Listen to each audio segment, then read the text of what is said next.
Best bird dogs ever had in his life. He didn't know to watch the birds, but if I could get him in the general area, he would dig him out of the ground. He'd go in the water. He'd live to go fetch birds.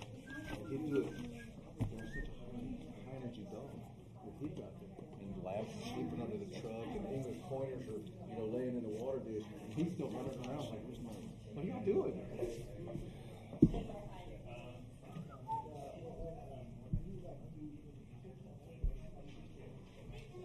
Doing great. How you doing? I'll tell you what. Well, the tennis courts on the windscreens on the tennis courts, I designed them where they have breakaways on them, so they don't tear and they don't. Because I've actually seen them blow fences over because they stop. So yeah, they're flapping like this. So tomorrow my guys will be out putting everything back together.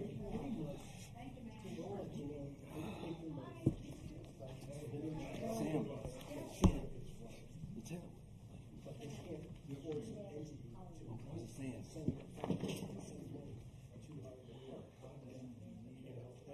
So that's where we have to.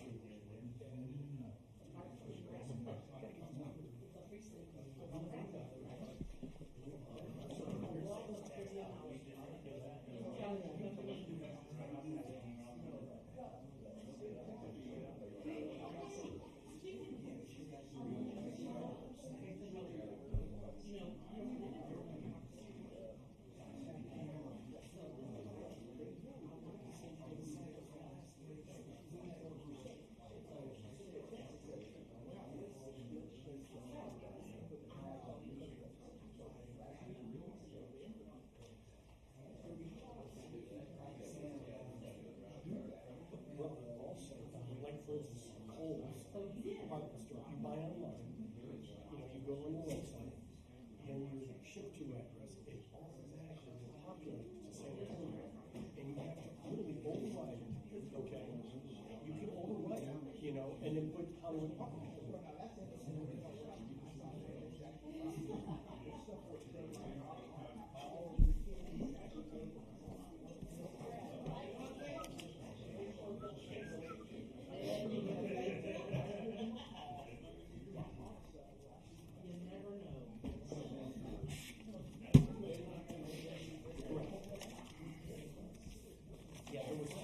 Butterfly lobby is stop the wall. What? North American Butterfly Association is suing to stop the wall because it's affecting the migratory patterns. I don't think they saw that coming. I don't think they saw it coming. You got to think of everything. So DDT will be used in Mexico, Right? but not in America. We'll address it our way. Keep the kids indoors tonight. Yeah. And you'll have a little mess on your windshield for the next few days in your drug lord caravans. Yeah. Did you see yesterday the migrants petitioned the United States consulate in Mexico that Trump either needed to let them in or pay them each $50,000 to go back home? Oh, sure. We're going to call the meeting to Chip's order. waiting for you back home.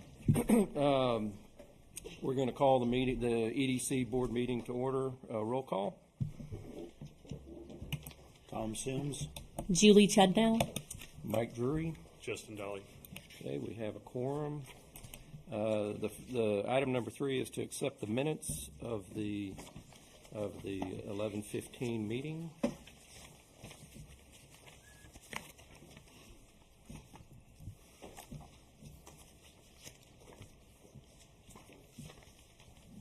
There's a small typo on item number 3. This was the meeting I wasn't at. I had a work event, and it references me seconding something.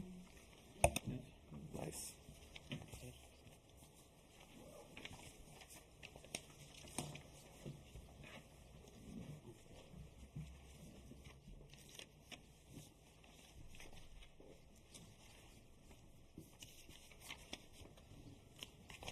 So Janice, on that item, can you go back and determine through video Yes, sir. who the second To was? find out who the second was, yes, sir. Okay. We'll do that.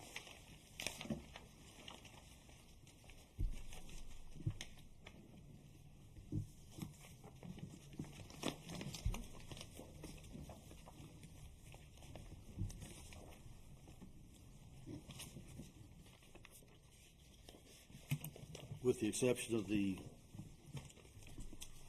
change with Julie not being there, I move we accept the minutes. Do we have a second? Second. All in favor? Aye. Aye. Okay, the minutes are approved. We need, the next item is to accept the financial statements from the, as of 11:30. Mr. President, I'd like to make a comment. You'll see down there that I put another set down for you, another one. Okay. The difference is if you look at the bottom of it, I made footnotes. So there will be a corresponding number to each account that has money in it, and there'll be footnotes that tells you what that account is. And any large expenditures or stuff will be put down there so that everybody knows what kind of equipment or what it was that the money was spent on. Okay.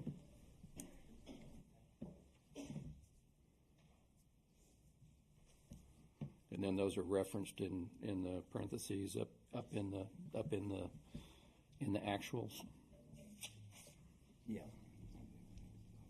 Because I know that Yeah, the that's account helpful. That's titles great. the account titles are generic. So the Yeah. EDCs I've been associated with, I've done this for because they're so generic. You know, capital expenditures, this and that. So it tells you Good. exactly what the money was spent. Good. That's helpful. That's something we've been kind of trying to get to where it was kind of by project. So that's going to help a lot. So thank you for doing that. Any questions on the financials?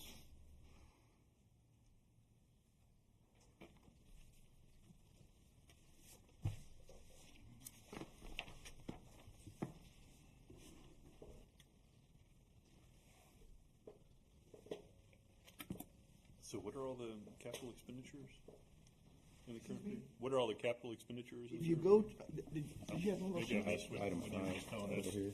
I was taking notes for. that other piece of paper over there. Okay. Down at the bottom, he's footnote and everything. And so there's 5, and then go to 5 here, and there's the list of capital. Yeah. You only have to tell me twice. Yep.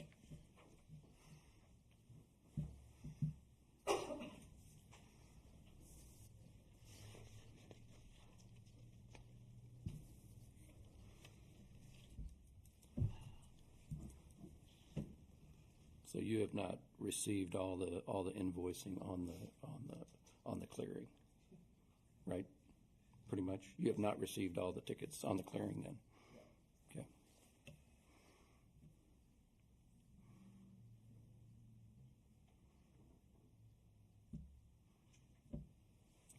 Okay. Do we have a motion to accept the financials? Motion to accept the financials. I'll second. All in favor? Aye. Aye. Okay, financials approved. Citizen participation. Is there any citizen participation? Come on, Mike, you gotta have something, no? All right, old business, item number 1, update on Voight Center ceiling fan replacement project. That's one of my items. The contractor that we were working with was needing to get with Kelly to get approved within the city. Did he ever get with you? I've not talked to anybody. Okay. What I would suggest, if you haven't been approached by them, is for you said you had someone that had done the work before? Yeah.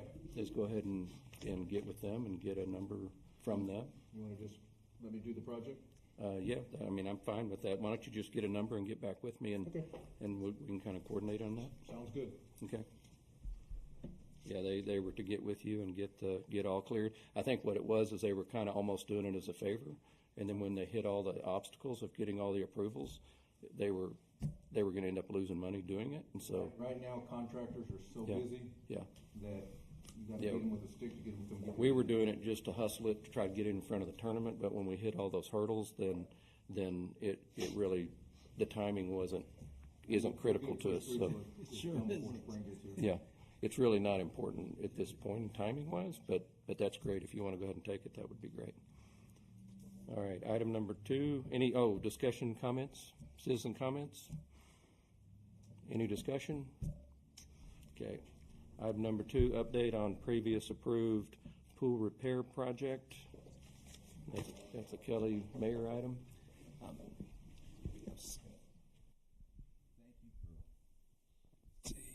Thank you for working with us on that. The concrete's been poured and it's curing, and the project's been completed. So thank you again for acting swiftly on that. Okay. Good. So everything's done on that then, so we can clear that out. Any citizen comments on that one? Discussion? Okay, we're going to move through these minutes. This is going through this agenda. Item number 3, update on a list of businesses and contacts located within Hollywood Park for marketing and communication purposes. Janice, you were working on that, and I know Mike Howell had put some stuff together on that. Right, I just received, it was a letter that the mayor and I were working on, and he had expressed an interest in, correct me if I'm wrong, Mayor, on perhaps sending that letter out to people who have businesses in their homes also. So I recently got a list from Councilman Howe, so we're going to probably have to have a sit down and decide if the mayor wants to go ahead and include those people also. That we could send a letter to, and I think the mayor also had some type of questionnaire he was interested in. So once, I'm thinking that perhaps we can get that out before the end of this year, or at the latest mid-January, and then start going from there. So I know list. the home businesses are being included in the list for the purposes of the taxation issues that you're working on. But as far as EDC interface, do we need to be I don't know. I mean, an interface with businesses that are working out of their home? Currently, the ones that are leasing commercial space in Hollywood Park are on our website, and we are going through those, correcting all of those. I don't know what you feel about the home businesses. If you would want to list them separately on our website, or at all, or add them to the questionnaire that perhaps the mayor is thinking about. That would be in your hands. I think the outcome is determined on. What we probably ought to do is think about it. Tying the businesses that we do list would be the ones that actually have their tax registered through Hollywood Park, because there's a lot of businesses in Hollywood Park where their tax is going to the city of San Antonio. Correct? I would hope not. I know about the businesses. Yeah. According to the state controller's office, they can't force a private company or a company to pay the sales tax dollars to the Hollywood Park. So if it is listed as San Antonio gets the sales tax. So we don't. And I'm talking about your telecommunication bills, your delivered water from Ozarka, spring water, things like that, your sales tax is going to San Antonio if the bill says San Antonio. So as much as the state would like to try and put the money to the correct place, they can't guarantee it. So that's where we have to come in as citizens and change your bills. When you go online to shop, okay, you can't, and automatically, and this is something that the post office, FedEx, and UPS automatically does, is they put San Antonio down when you put the 78232. If you were to override that and put Hollywood Park, it sometimes will ask a question, are you sure it's not San Antonio? If you put Hollywood Park down, sales tax will go to Hollywood Park instead of San Antonio. But if you let it be San Antonio, a real good chance San Antonio's getting that money.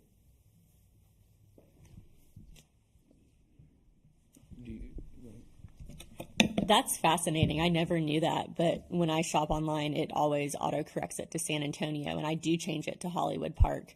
But I wonder if other people in the community know that. I've never heard that before. Deb, you can help me out on here, but there have been, I think Linda Phillips was one who was pushing the issue about our sales tax.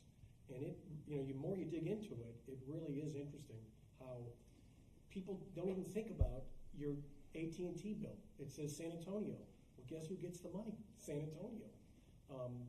And so that's something that can easily be corrected. I think, Mike, you had mentioned getting the citizens involved, a campaign or something. Are you 100% moved into Hollywood Park? Is your sales tax dollars? You moved in, but your sales tax dollars are going to San Antonio because you haven't taken the time to list it as Hollywood Park. as, you know, your phone bill, your water bill, not your water bill, but if you get delivered water, I get Sirius XM. For the longest time, I was looking at my bill and I said, oh, it's San Antonio.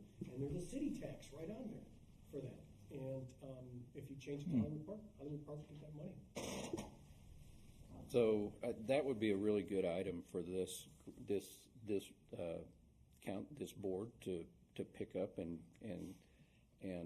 support and help to fund a campaign effort.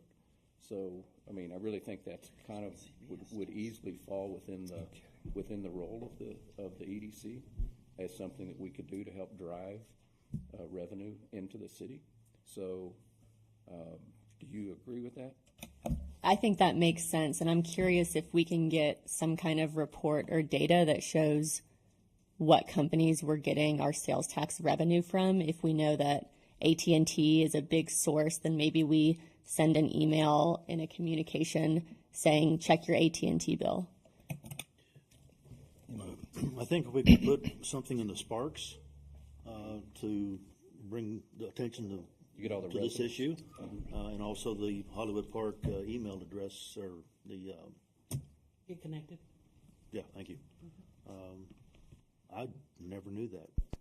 You know, my thought was including the at-home businesses that are on the printout that Mike's referring to. Bless you, is one that reflects all of the sources of our sales tax revenue that we currently get, and the ones that are following those rules. And if we reach out to them with that same marketing letter, anything we can do to help their business ends up helping our fund because it comes back in. In addition to, you know, I think a grant writer was hired with EDC funds several years ago that helped us garner the grant from the Parks and Wildlife Foundation. So there may be a consultant that specializes in targeting this sort of a situation that might prove helpful.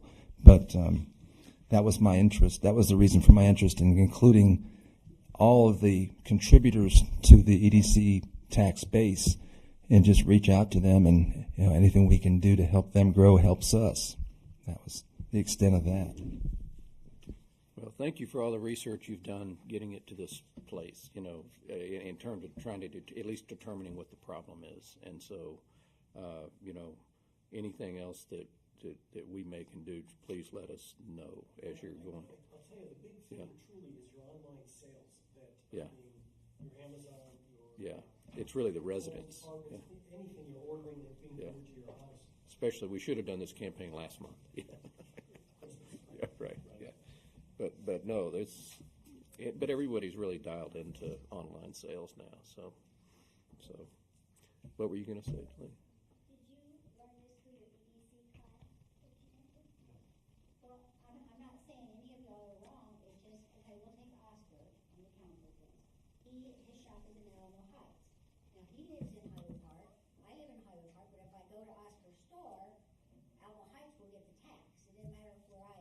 Right. We're talking about just online sales.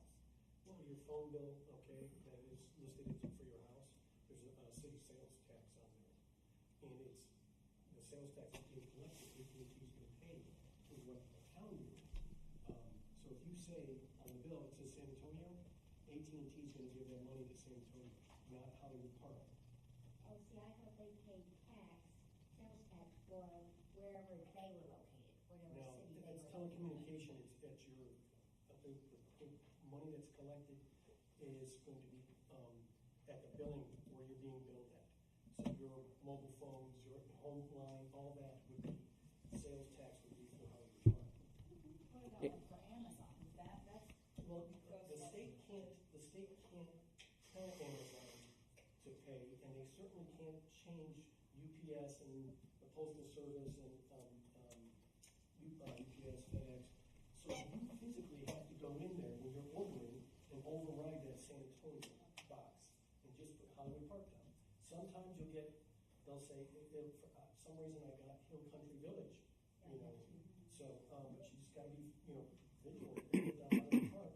And that sales tax, you know, that 2% comes to Hollywood Park instead of Hill Country Village or San Antonio.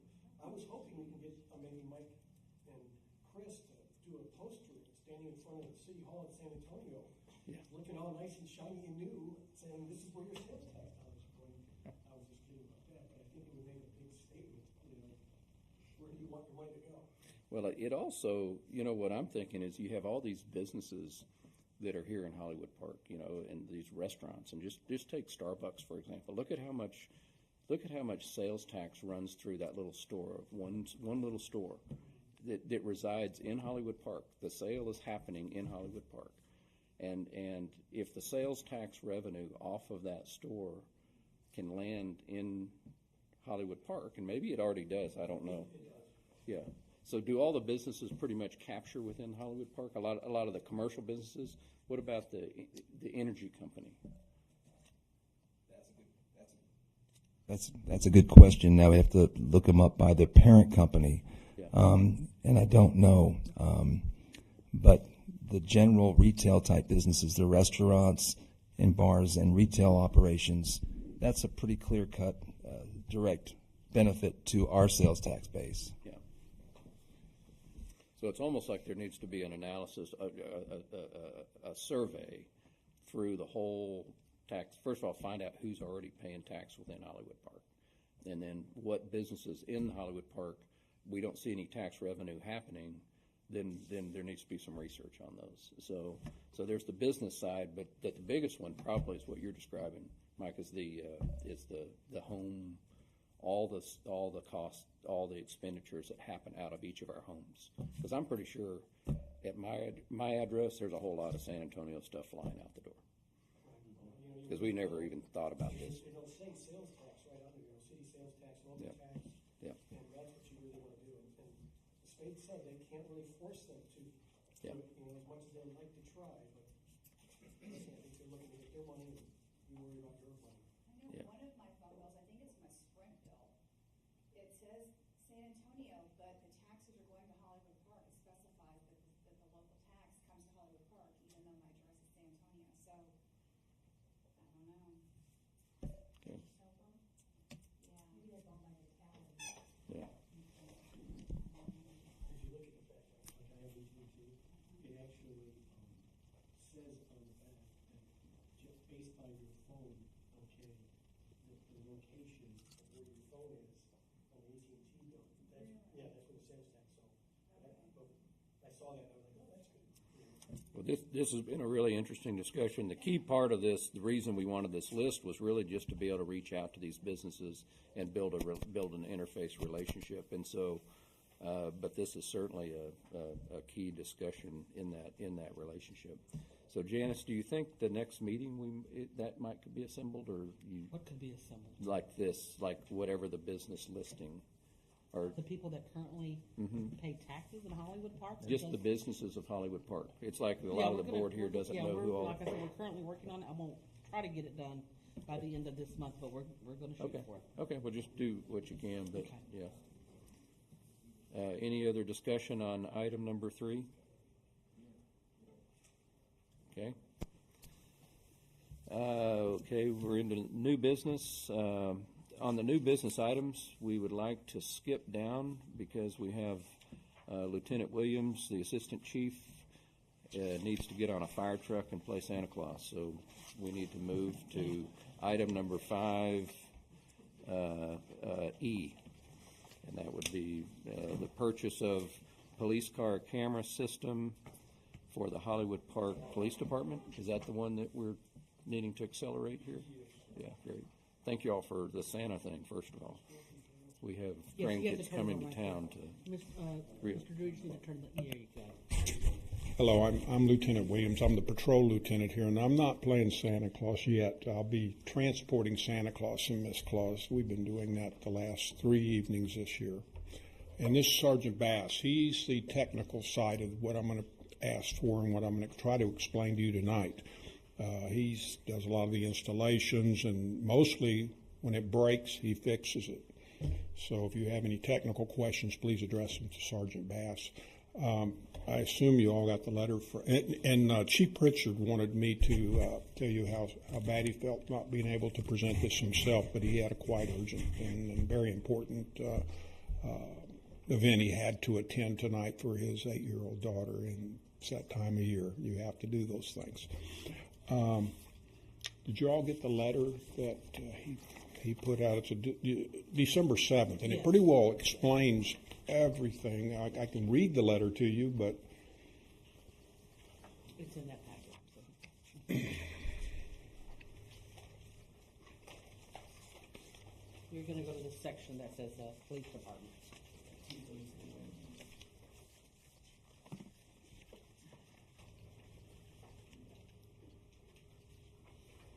and I do think if you just read that, and if you wish to ask me any questions off of that letter, I'm prepared, I believe, to answer.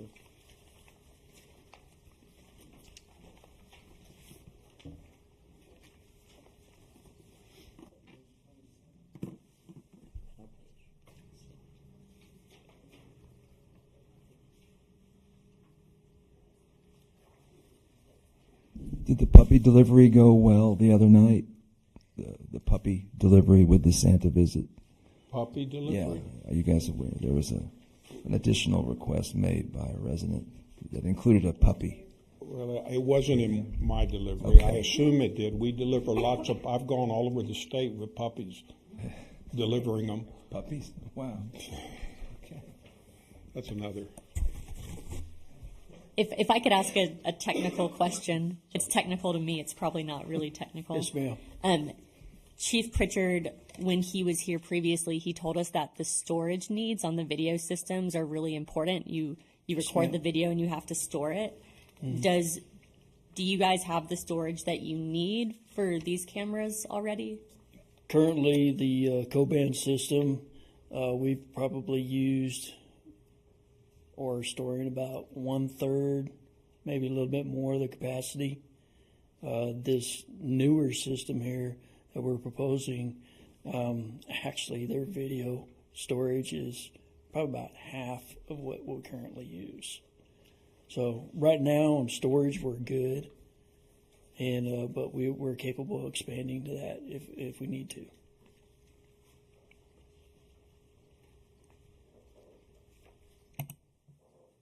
Does this fall within the scope of the EDC instead of the city? I could probably answer that a little bit better. We've had prior projects be brought to the EDC, both from the police department and from the fire department. We've spoken with EDC presidents and boards before, and we've all come to, I guess, the same realization that equipping the police departments and equipping the fire departments all have a joint effort in bringing about a safer business community within Hollywood Park. And if businesses feel safe, more businesses will come and more businesses will stay. It also promotes the safety of the city to all that kind of go through it. So it does fall within the realm of EDC project, the EDC authorized projects. As far as we see it, it promotes and expands business development within the city. So the short answer is yes. As long as all the right steps are taken, and if you guys all decide that you want to take this venture on as a project, then I'll walk you through the steps that are needed for it. So yes. A lot of that can be how the resolution is specifically written. There will be language in the resolution that talks about it. So this is anecdotal, but anytime I'm in front of someone who has a business in Hollywood Park, I ask them, what does the city do for you that you appreciate? And the first thing they say is fire and police. So I'm curious, have you guys had similar experiences?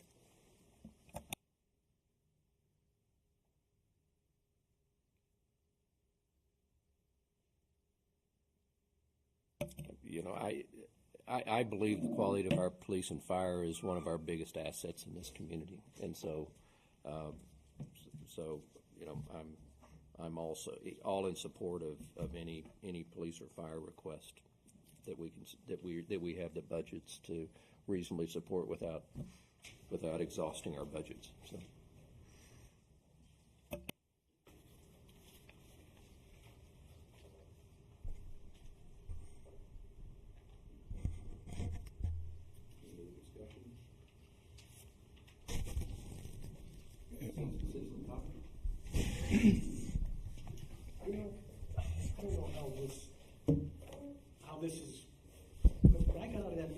of the things that I saw. I'm sorry, Mr. Howell, but could you come up to the mic so that way you could be on the thing so they could hear you? No, maybe this is the right one. On page 9 in that EDC book that we got at the meeting, they talk about violations, okay, of the EDC sales tax dollars. And it says, over the years, the ED sales tax, Economic Development Sales Tax Law, has been changed many times and subject to misrepresentation and misuse.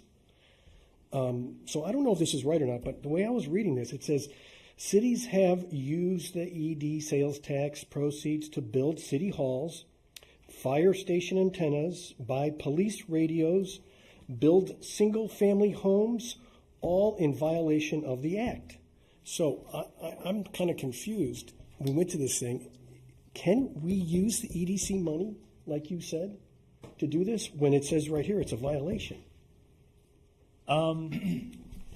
My reading of that, and I haven't read that specifically, but let me answer it as best as I can, is that all EDCs are not created equal. You do have some EDCs for larger cities that have a lot more restrictions on their sales tax funds and what they can and can't do with it. For smaller cities, they have less restrictions, and for even smaller to itty-bitty best ones, like the type B that we are, you have a little bit more leeway on what you can do.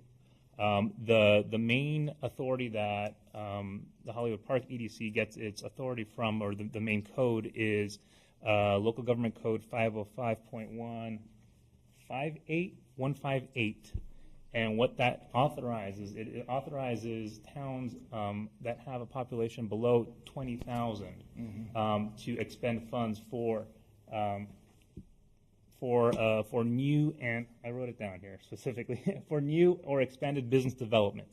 And we've kind of operated the EDC for Hollywood Park under that scheme for a while, not scheme, but under that rule for a while, because that authorizes the broadest power for this EDC.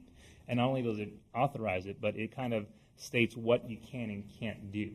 As long as it's for new or expanded business development, you can do it. For a city like San Antonio, they wouldn't be able to fit in that. They wouldn't be able to fit into a lot of different requirements of the local government code. So for them, they probably can't do it through their EDC. They could do it for other purposes. For our city, I think, based on that reading, I think we are authorized to do it. I don't think it is a violation.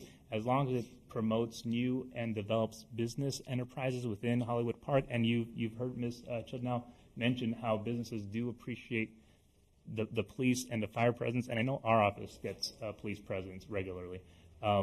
It is a benefit towards these businesses that come to Hollywood Park. So that's why, taking all that together, I believe the police purchases or the funds to expended for police purchases and the funds expended for fire purchases are kind of under the realm of business development under 505.158. So again, short answer, yes, for this town. Other towns might not. I hope that answers your question. I think Mr. Henry had echoed that when we earlier proposed the technology package for police and fire that had the servers and the updated equipment so that they can better do their job. And I think you were right, Mr. Drury, in the way that the resolution's worded. It plays that out and it plays up those benefits. And I think the under 20,000 population is the key benefactor or the key element that makes these possible.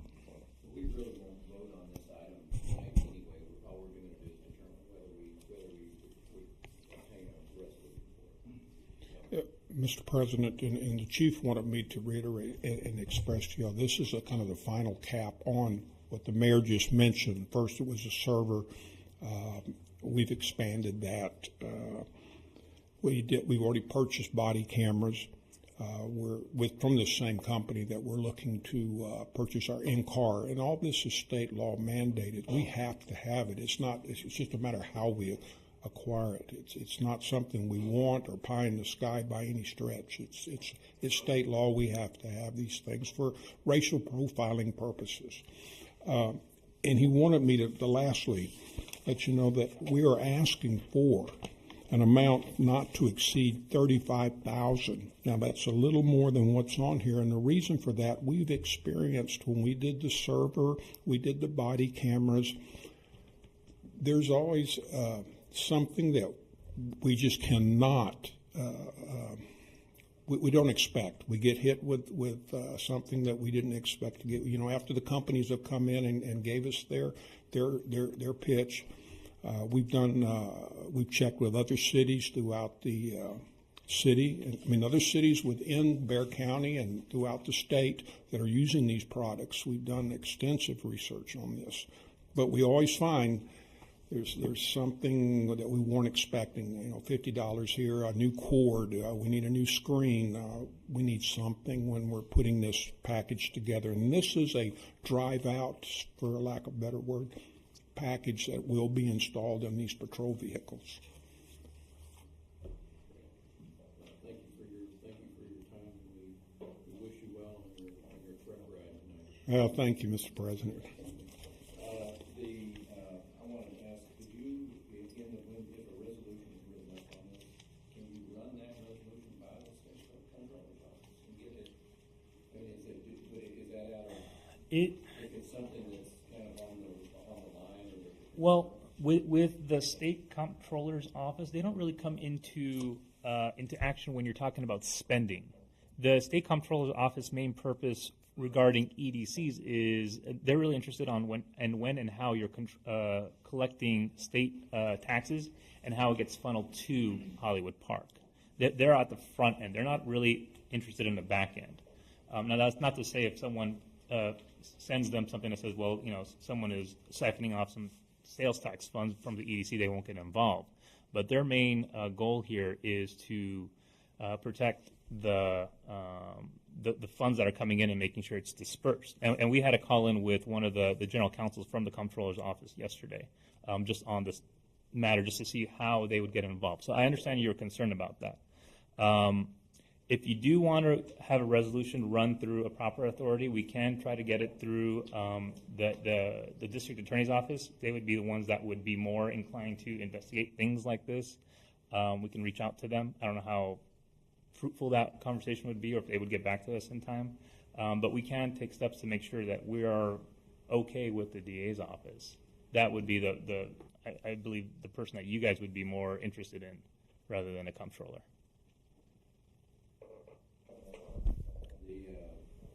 I just think that if you've already kind of done some due diligence with the comptroller, which is really who led that conference, right?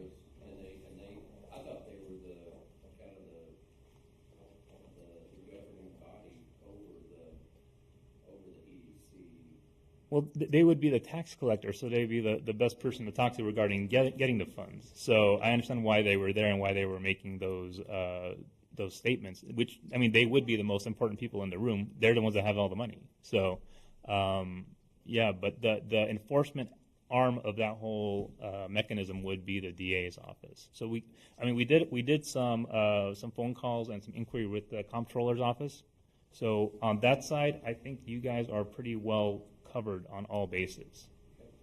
Well, we're really looking to you guys, you're the lawyer, to determine how resolutions are written, what we can do.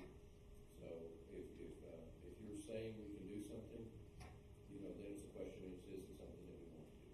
So we need to. The past resolutions that you've provided to us, we've vetted and we've made resolutions for matters that were legally supported. And I believe this would be another one that would be legally supported by what the EDC can do. I forgot to mention, Mr. President, also that for the EDC members who are not able to attend, if you'll notice on your desk, you each got a copy of the same book that President Drury received when he went to his conference. Okay, is there any more discussion on this item? Do we need to? I think the only thing is, Mayor, is this something that council supports? Do we have a feel on that? Absolutely. It's I would consider it a component of the IT and technology package that was authorized in August, and it's a logical complement to it. if this is something that if this is something that the EDC does want to take up as a project, I would just look for some authorization from the EDC to go ahead and draft up a resolution. Since this is above $10,000, it would have to go to the City Council anyways for approval of resolution along with 2 readings. So it's not something that could happen today or even this month. So it's going to take some time, but as long as the EDC wants to do it, I can start working on it. So I'll motion to draft a resolution in the amount of $35,000 to meet the needs of the police department for this topic. To not exceed $35,000. So is that going to include the other topics on that discussion, or just for the police department? Okay.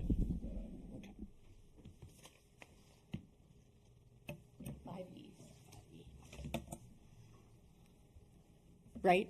Did I do it right? Okay. Yes. Perfect motion. Do we have a second?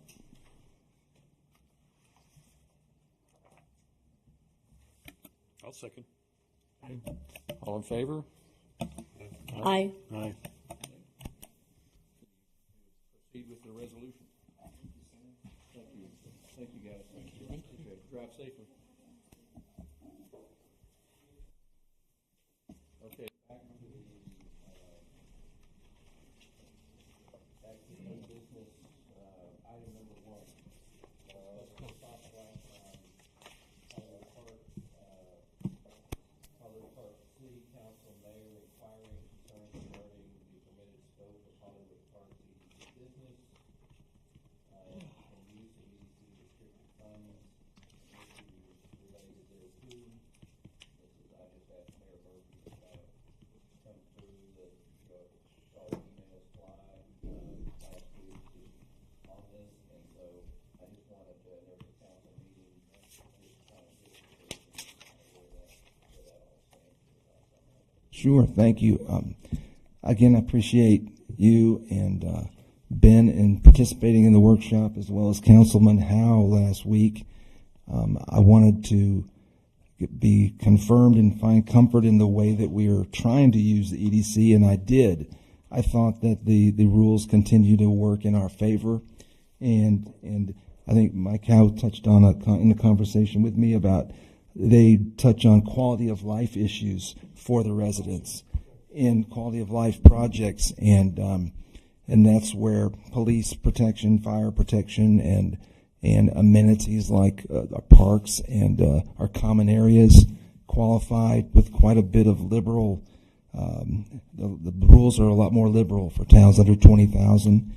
I think with the dollar amounts being at different qualifying levels, there will be some that if we approve a resolution and it's approved by council, we would file a public notice or have a public hearing in addition, and then we would wait a period of time. It's 60 days on some, and then we would be able to act on them. But I was encouraged by what I learned in the meeting, and as Janice was saying, a copy of the information shared has been made for each of you and will be for council. And I'm committed to keeping the EDC a important part of how we can get things done and utilize sales tax revenue to offset needed budget items and keep the town going forward. So I was encouraged by it. Thank you very much. Is there citizen comments on that? Deb, Elaine, anybody? Okay. Discussion?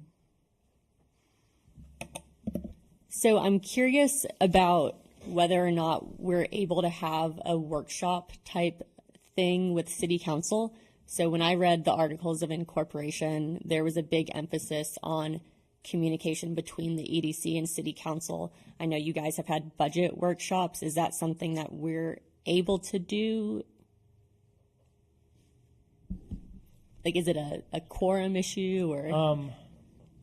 If you want to set up a second meeting, all you would have to do is put a public notice that you want to have a meeting on specific budget items or specific projects, and you guys can have meetings above your regularly scheduled meetings.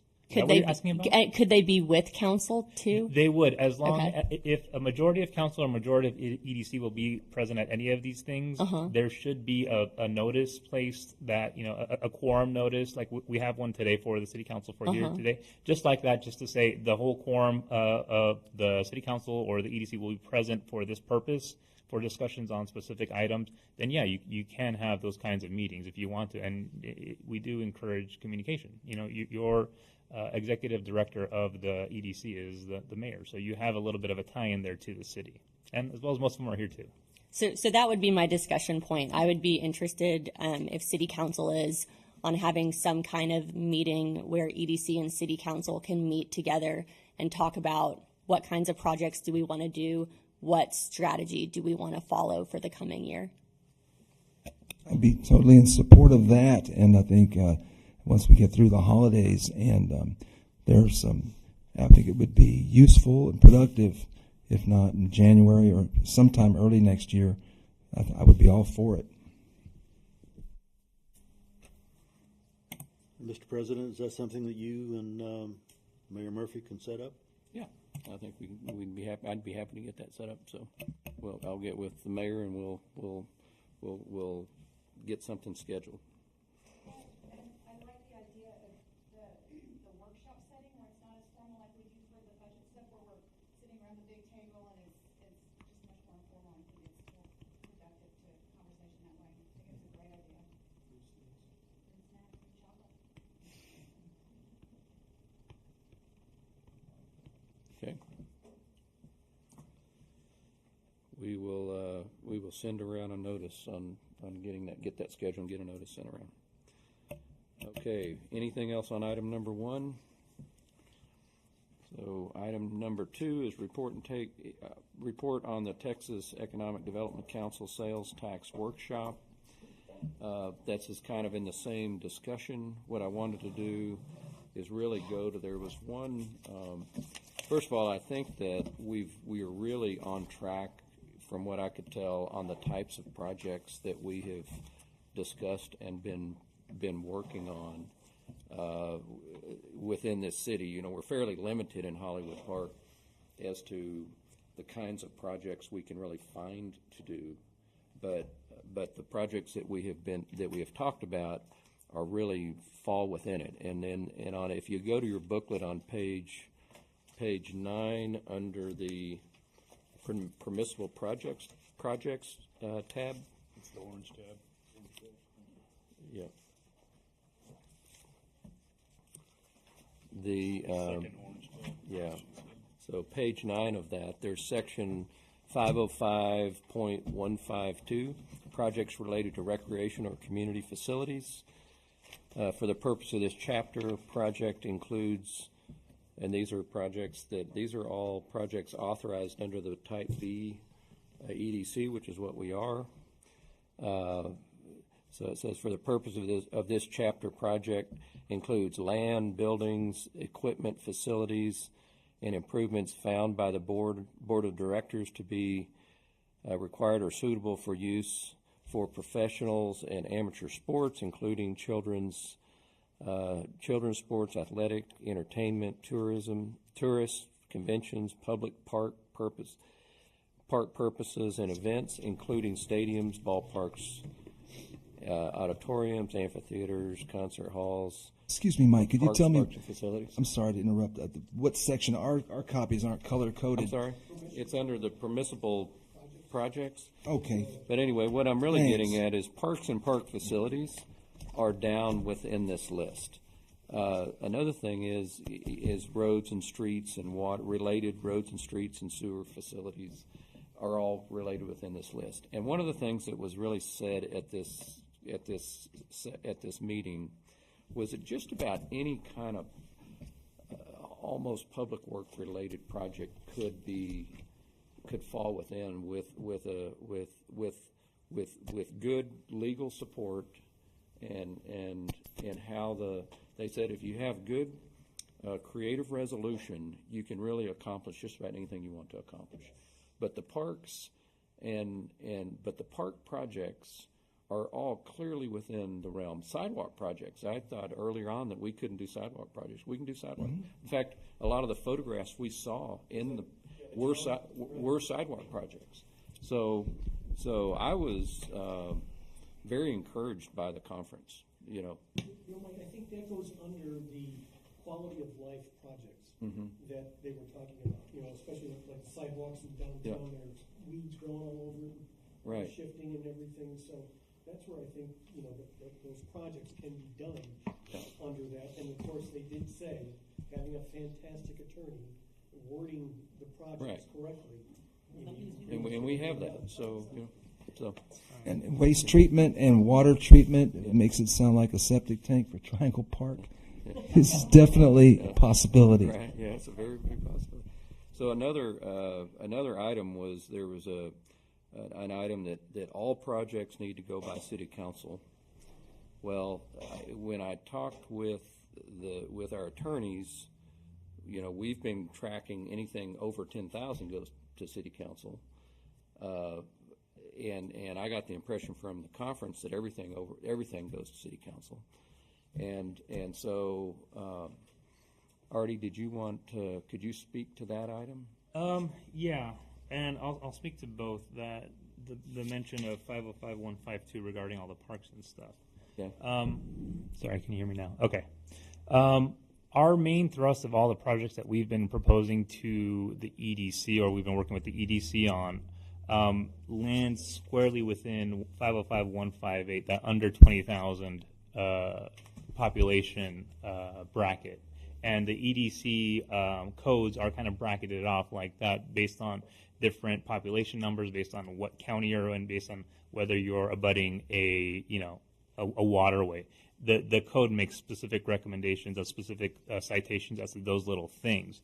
The 505-158, although we've never really taken a project through that avenue, I think what that would require would be the whole,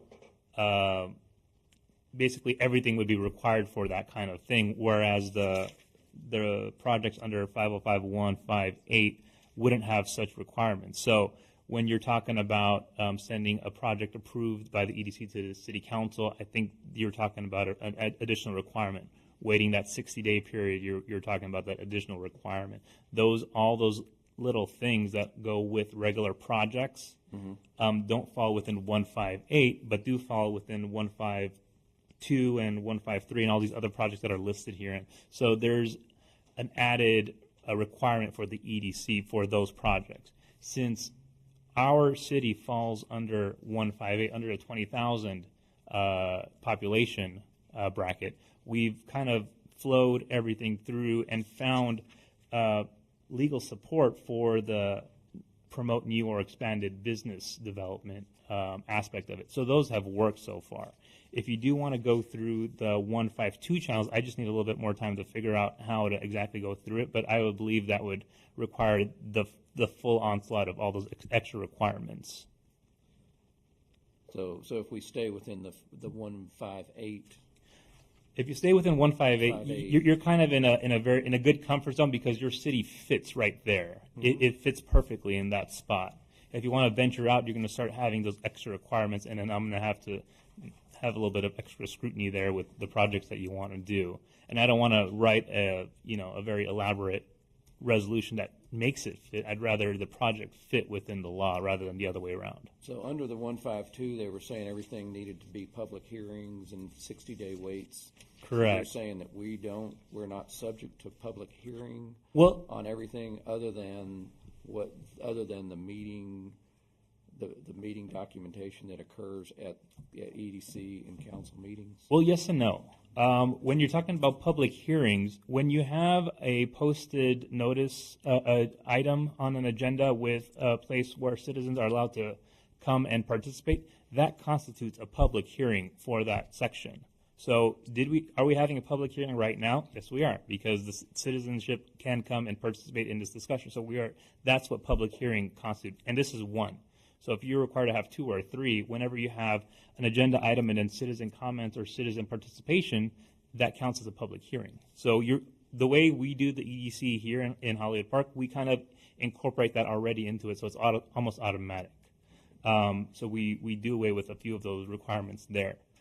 But what we have typically stayed under, and we don't need to, we just need to have a little bit of extra work on our side, is we just need to figure out what you guys want to do, and we'll figure out whether it's legal or not, and we'll let you know if it's legally supported. So what about the $10,000 versus what goes to council and what does not? If you have a project that is below $10,000 that promotes business development, that falls under 505-158. You could approve a project and get going on that. So you have your project, you have your public hearing, you have your approval from the EDC, and you can expend funds for that purpose as long as it's for business development, new and promoting new and current business development. You can expend funds for that purpose. So that's a very tight purpose there. So, if it's so that above, purpose, but that purpose from our position is as long as it's written by resolution by the EDC attorney that it does that. yes, and we'll Then we have some level of comfort that we're falling within that. Right. Within that. So And- if we can just keep our economics less than $10,000, then that lets projects go quicker. Or we roll them up into bigger projects and we take them to council. correct. As long as you stay below 10,000, you don't need to go to council. If you go $1 above that $10,000 mark, you do need to go to council with extra requirements. But as long as you have a business development attached to it, city council can rule on it, or can approve it with their two required hearings, and that would be all that would be required if it's a business development. If you have other projects that you want to talk about, like the community facilities that you were talking about, the recreational facilities, that would have additional requirements that we can look into too as well. If I understand you correctly, then what you're saying is that the public hearing can be addressed in the same meeting as the first public acknowledgement of it. The second could be when it comes to council if it's called for, and then that addresses the other public acknowledgement. Is that? It could. Okay. That wouldn't be the most conservative advice I would give. I would recommend each I would recommend a city council or an EDC approval of a project, and then this for above the $10,000 projects. One, a city council hearing on it, and then two separate readings from the city council before it approves it. So I would want to get 3 in there just to be completely consistent and to make sure we're on all fours with the requirements of 505-158. And that's above 10. That's for the above. That's for the above 10,000. Gotcha. So you can read it to fit within that type of reading. That it only kind of for an approval to count as a hearing, but I wouldn't feel comfortable giving that advice. So the 1A, where all the numbers are, that's the park, that falls under the park projects? Or is it the 1-2 that's the park? You said that if you fall under this, if you're doing a project, it could either be in the 1A or it could be under the 1-2 or whatever, depending on the project you're wanting to do. I'm sorry, I'm not understanding your question. What I was reading from was the 152, 505-152. Right. She's saying, and then you said that we really, for the most part, live under the 505-158. Correct. So in the 158 world, do park projects classify as EDC worthy projects or EDC fundable projects? Not necessarily, but they can. For our purposes, the Voight Park and Voight Center, because of the specific uses, and this is where I was talking about the different EDCs are built differently, different towns are built differently. For the purposes that this town uses that Voight Center for corporate events, I know our firm has had a corporate event in there, that kind of lends itself to developing to this promoting new and expanded business development criteria. So because of that, it does lend itself to it. It does lend itself to attracting realtors to their property. It does lend itself to building relationships with other businesses in the area, even across the city boundaries, to build those business relationships. Because of those reasons, that specific park, the Voigt Center, has a specific EDC, economic development purpose.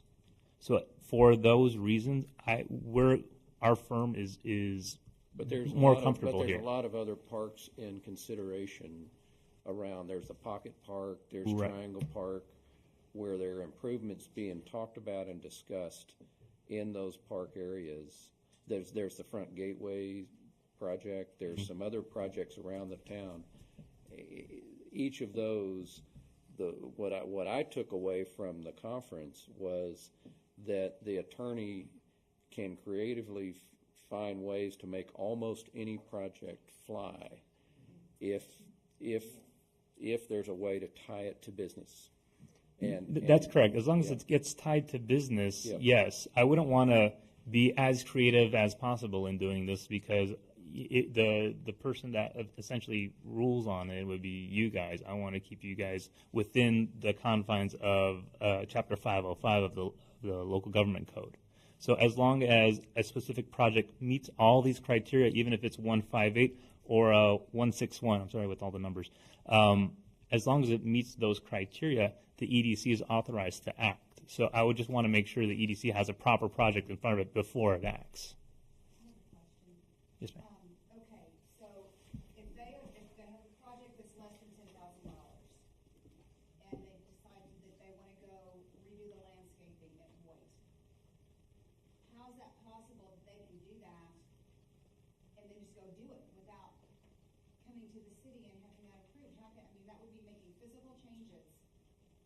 So how can something like that occur without coming to city council? Well, the EDC is authorized by law to expend funds for that purpose. That expenditure of funds has always been, that purse has always been held by the city, and the power has always been held by the city, because the city can't ultimately go down and nix any project done by the EDC. It's always had that power. If there is a project that the city doesn't want the EDC to do, the city can have a majority vote and nix any project. That's well within their powers. And I'm sure Mr. Brennan can talk to you about exactly how to do it, and we've worked with Mr. Brennan before too.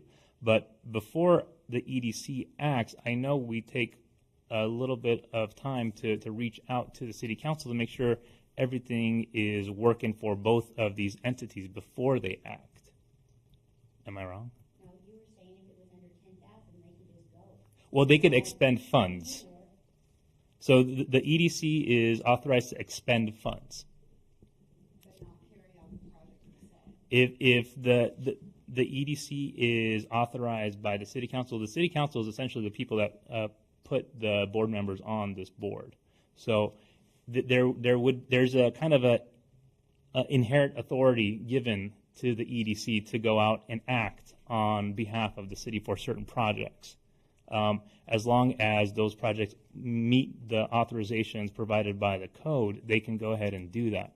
But if there is something that the EDC doesn't need to be doing, then the city can go ahead and let me know, or let the board know, hey, we don't want you to do that. Please stop doing that. How does the city know? It's all within the code. You could ask me. I'll tell you. I told you. Oh. We didn't know if they had plans. We had no clue that land was going to be cleared and $20,000 was going to be spent. Oh, well, I'm not so sure about that. We do post our agenda. If there's a need for better communication with the city council, I'll be happy to do it. I know Mayor Murphy comes to the meetings quite regularly now than prior mayors before, but if there's more communication that's required, I would expect Mr. Drury and Mr. Murphy kind of to work together, as like they talked about with the workshop. But we'd be happy to speak with Mr. Brennan as well to make sure all of our projects are kind of working with you guys. If I can interject, there are points in execution of a lot of these things that require involvement of our personnel for the installation, for contractors, if permits are required, or if electrical work, then it ends up coming to us before it's done. if that addresses that concern.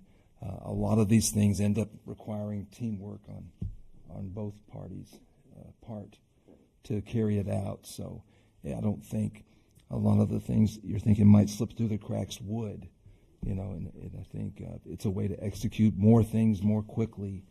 And if we don't like the way that it's working, we can change it. But I think the spirit of it is to expedite things and simplify them, right?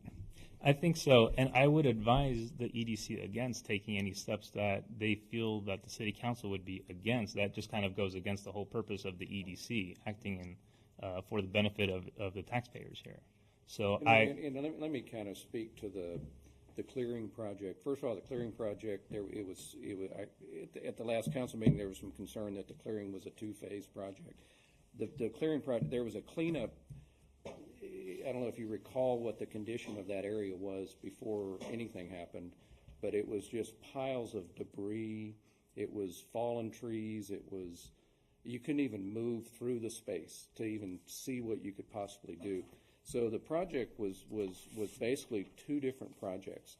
The first project was a cleanup and underbrush project, and that's what they did. They went and cleaned out they cleaned out all the garbage, got all the underbrush, got it to where you could see what you were dealing with. And that was to prepare for a meeting with the management of the club to see if they would be open to us doing a view corridor project, which was trying to drive the value of the Voight Center and the Voight, our complex, up. So they were very pleased with the cleanup. They said, based on what y'all did cleaning up, not only can you do it, we're going to let you do whatever you want on the clearing. They said they're not even going to tell us which one, and I kind of forced them over to say, no, we want to look through here, we want to look through here, and the reason we wanted to look in certain directions is because there was aerial photography, there was distant view down fairway, and we wanted to get some distant views out of our facilities. So that's what we were trying to do, was drive the value. We're sitting up there on a bluff and nobody knew it.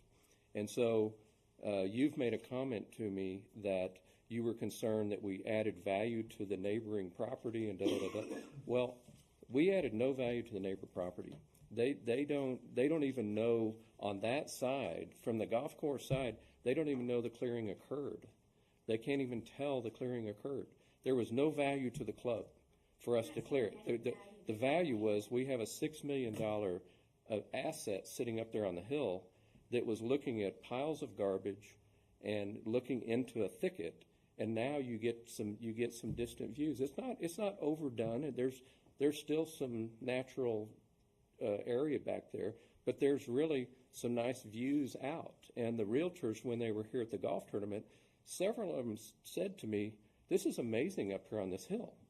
Well, we didn't even know we were on a hill until we did that clearing. No one knew we were even on a hill. I knew we were on a hill because I studied the topography and looked at the aerials, and I knew and looked at and I've been in the homes on the side, and I knew the bluff line.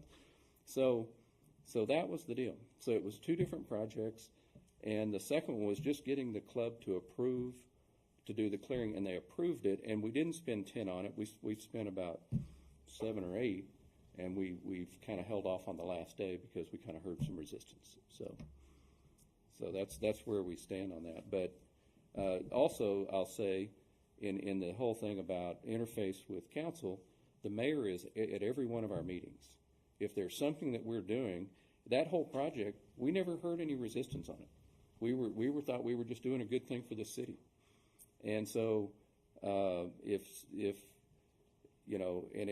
the mayor's at the meeting, we kind of assumed he was communicating with the council and kind of here's what the EDC is doing. We're having this golf tournament coming up, and we want to do all these things before the golf tournament, and so we're just thinking we're doing a good thing. And next thing you know, we're just, oh my gosh, what are you doing? So that's what's kind of where we are. Now when we get to item 3, you'll kind of see kind of a continuation of this discussion. So. Any more discussion on item 2? So I'm curious, Artie, how do EDCs typically communicate with city councils? What do you see in other municipalities like us? With and I hope you guys don't find it insulting, but I'm going to call you guys small. With small cities, which is actually good because you fit into a lot of these categories. With small cities, you guys can just set up an agenda item and just show up to the city council meetings and present. And it would be up to the mayor to put you on the agenda. And I believe the mayor is open to putting the EDC on an agenda, if I'm not mistaken. And that's all it would need to do. And that would be for the items below a $10,000 threshold. With the items above $10,000 threshold, the city council ultimately has to approve your resolution anyway. So they would have the express resolution in front of them.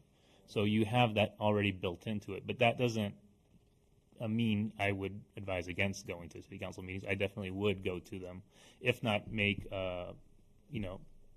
better communication with the mayors or with different council members if their specific council members have interest in specific projects, and I believe some do. So I would advise that. I would definitely advise having a member of the EDC be present at city council meetings. So another thing we've done is we've generated a list of projects we would like to see happen, and we have a working list. It's not even an act. It's just a list of things that have that people have commented on, and it's a working list. And so if there's anything on that list you have a concern with, let us know, and we'll. But I think this workshop may kind of resolve some of the issues of communication between the groups. So, yeah, okay.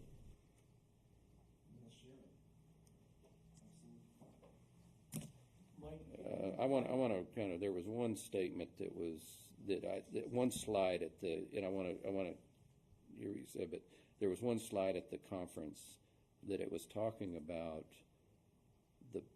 it said, best boards have a measure of independence from their councils, yet work collaboratively with them. What does that mean to everybody?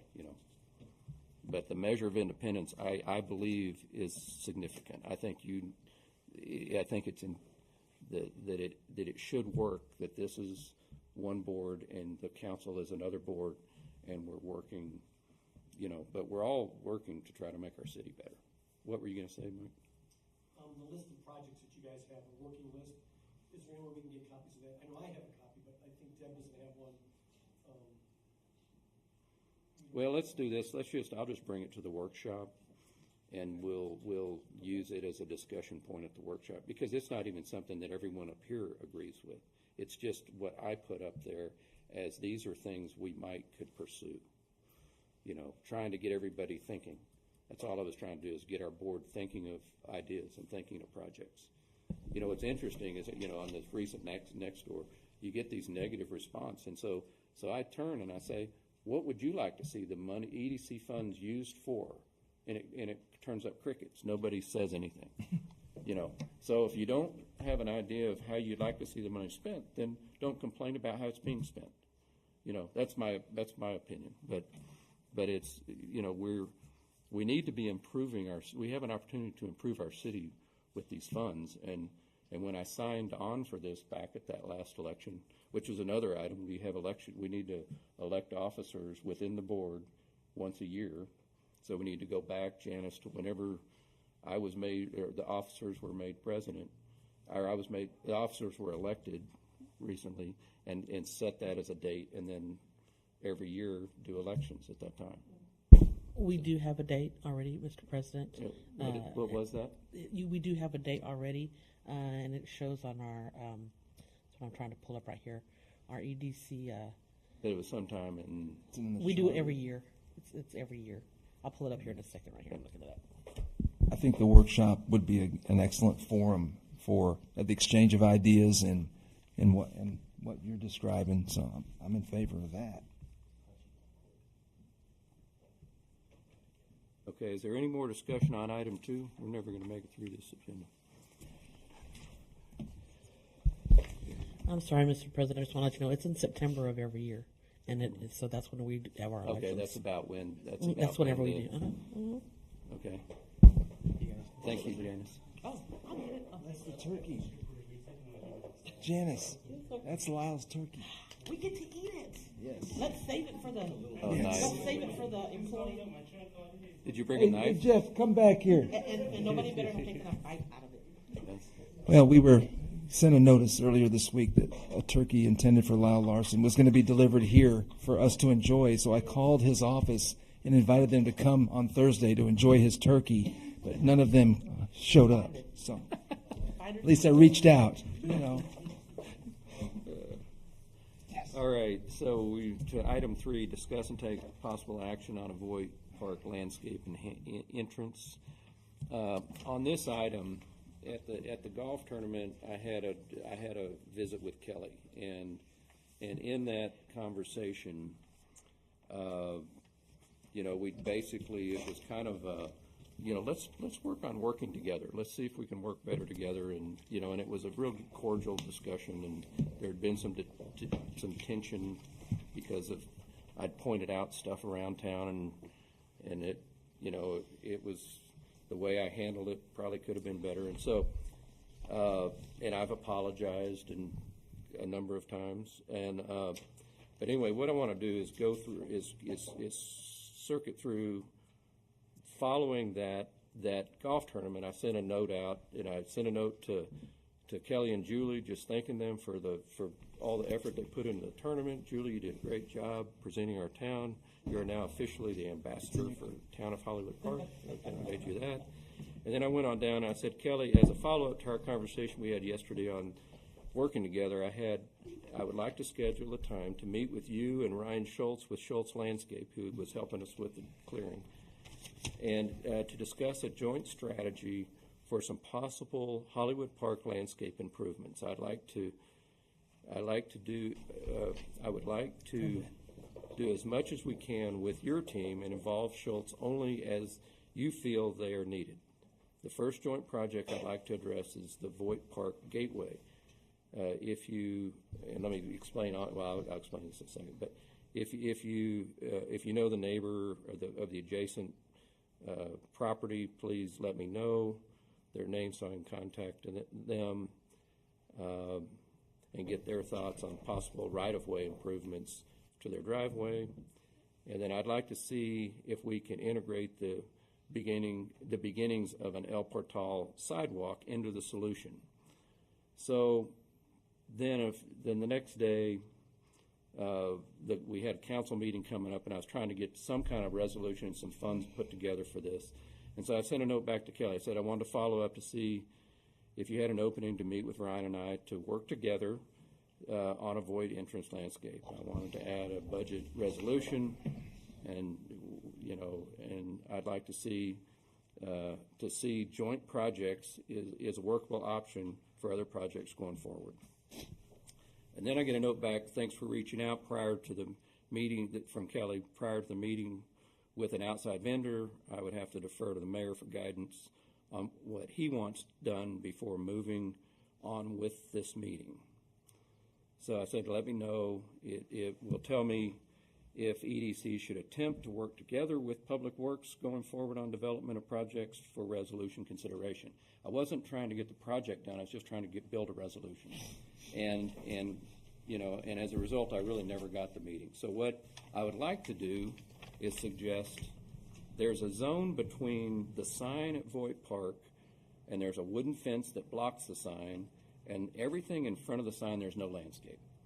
And it's really maybe not the right time of year, but it's the right time to prep and plan. And if there's any trees involved, it's a great time to plant. So what I would like to do is suggest maybe we just if we can't work together on it, can we just provide a fund for Public Works, and here's $10,000 to do a landscape enhancement in this area.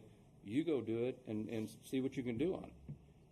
But can that happen? I mean, I'm trying to get an area enhanced. It's the front entrance of Voight Park, and I think it's a great place to spend some money, or at least propose to this group up here to spend money on.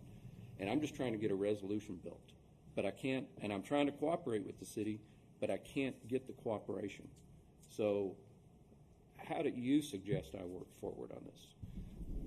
I would say, in the spirit that you're describing, I think that could be, if we didn't want to wait, depending on how we did the workshop or scheduled it, to get input from as many people as possible. If this, can a resolution be broad to that point without a lot of specificity, if it's for a specific purpose, without the details being provided? You can do two types of projects, and we've done both of them with Hollywood Park. One would be a project to essentially beautify an entranceway, and the other would be a project to explore options for beautification purposes, or something to that end. You can do either one, and if what you want to do is just plan at this point, then you could expend some funds to get yourself there, to see what your options are eventually to do a project. And if that's the purpose of it, then we can draft a resolution that would come to that, and then you would expend some funds, because all of that, as long as it's tied to the Voight Center, and I believe this is what this is tied to the Voight Center, would lead to realtors coming in, would lead to further investors coming in and looking at these amenities for the city and saying, well, this is something that we want to, someplace we want to invest, or businesses coming in and saying this is something where we want to invest. As long as that's tied into it, you can do it either way. And I could help you guys figure out which way you want to go. Just tell me which way you guys want to go.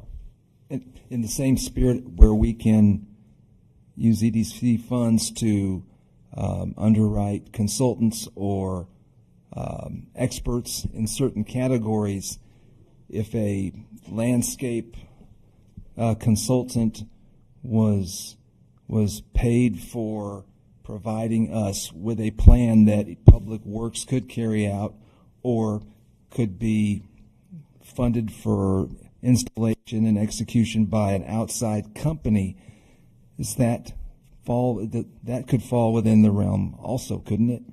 I think so. Okay. I think because it is tied with Voight, and since that whole center is used for this purpose, I think it can work for EDC. It does have legal support for EDC purposes, at least for your EDC. So that option exists too, then. The reason, first of all, that project is not as much about landscape as it is about determining the ability to collaborate. I'm really just trying to determine, do we have the ability to collaborate with the city, and that's what I'm trying to establish. I believe that we can accomplish things through a design-build process far more efficiently on some of these small miscellaneous landscape projects, far more efficiently than we can hiring designers to do biddable projects and far quicker. We just need landscape enhancement in that area, and so when Metropolitan did the Miller Lot, it was at the very end of the project, and right. There was limited funding for landscape. Yeah. So they did a very limited amount with the idea that later on we would come in there and enhance the landscape. Yeah. One thing that does have to be done with whatever we do, and this will have to be part of the project, is the irrigation system has to be modified. Right. Which is all part of the project. I understand. I wasn't trying to put you off in any way. No, I know you weren't. I'm just telling you what I'm giving you a perspective, and it's real clear in my communication what I'm trying to accomplish, and I'm there's a way we can really work very tight together. Me and you have talked. Yeah. And I agree with you. Like I told you before, whatever council decides, I'm going to back it up and get it done. I think you have some really good ideas. But I can't even get it to council to decide, because I need to work with you to get the project formulated to a resolution. I can't even bring it to this group. And I think the workshop idea is going to help. Yeah. Get through a lot of that. Yeah. I think Okay. We can do it. All right, we've beat that one down a little bit. Thank you for the feedback on it, and we'll see where we get with with the workshop, and see if we can get some projects we can actually move forward with. Any citizen comment or discussion, more further discussion on that item? Delane? Two things. One, I want to thank the lawyer, the attorney, Okay. because you put a lot of input in tonight. Well, before, no one was ever saying anything, and I couldn't understand what's the deal with the Boyd Park and what's the deal with the realtors and all that. You explained it very well. Where before it was just, they're supposed to go find businesses to get in these buildings that we have, you know. And then, Mike, you are showing a kinder, gentler Mike Drury, and I appreciate it. I've always been kind of general. You just didn't know it. No, I appreciate it. And I think that, Yeah. that it would work very well, but both of y'all have really made this meeting a lot. Yeah, good. Thank you. I'll make a comment too on the landscaping. I would like to see what Kelly can do, rather than bringing in an outside contractor. Give him Yeah. a chance and see what he can do, because he does have a landscaping background. Right. And I don't know that we've ever really seen that, have we? 'Cause did you, I mean, you didn't do the landscaping. Someone else came in and did that. And that's what I had in mind. Is I mean, I think he's a really good resource, and so let's use his team. And that's what my email said: use your team as much as you possibly can. And then if you need to, if he decides he wants Schultz to stick a couple of trees in or something, then they've got the equipment to do that. You know. So I mean, I see it 90%. If we can get to do it. So that's what, but something needs to happen, and there needs to be a sidewalk up El Portal. I believe there's a lot of kids coming down that street, and there's cars, and we need to do a sidewalk with some landscaping clear up to the next intersection.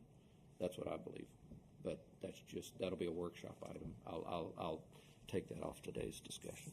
So, all right, item number 4.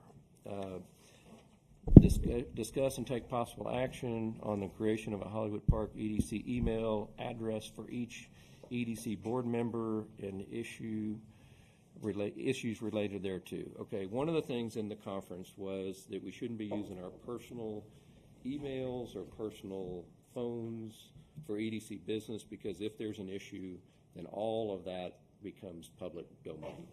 And so, kind of problematic, you know, especially in my case, because all my business it's so much confidentiality. I'd have to redact everything that they deal with, you know, and our attorneys and their attorneys, and just to protect my clients. So it's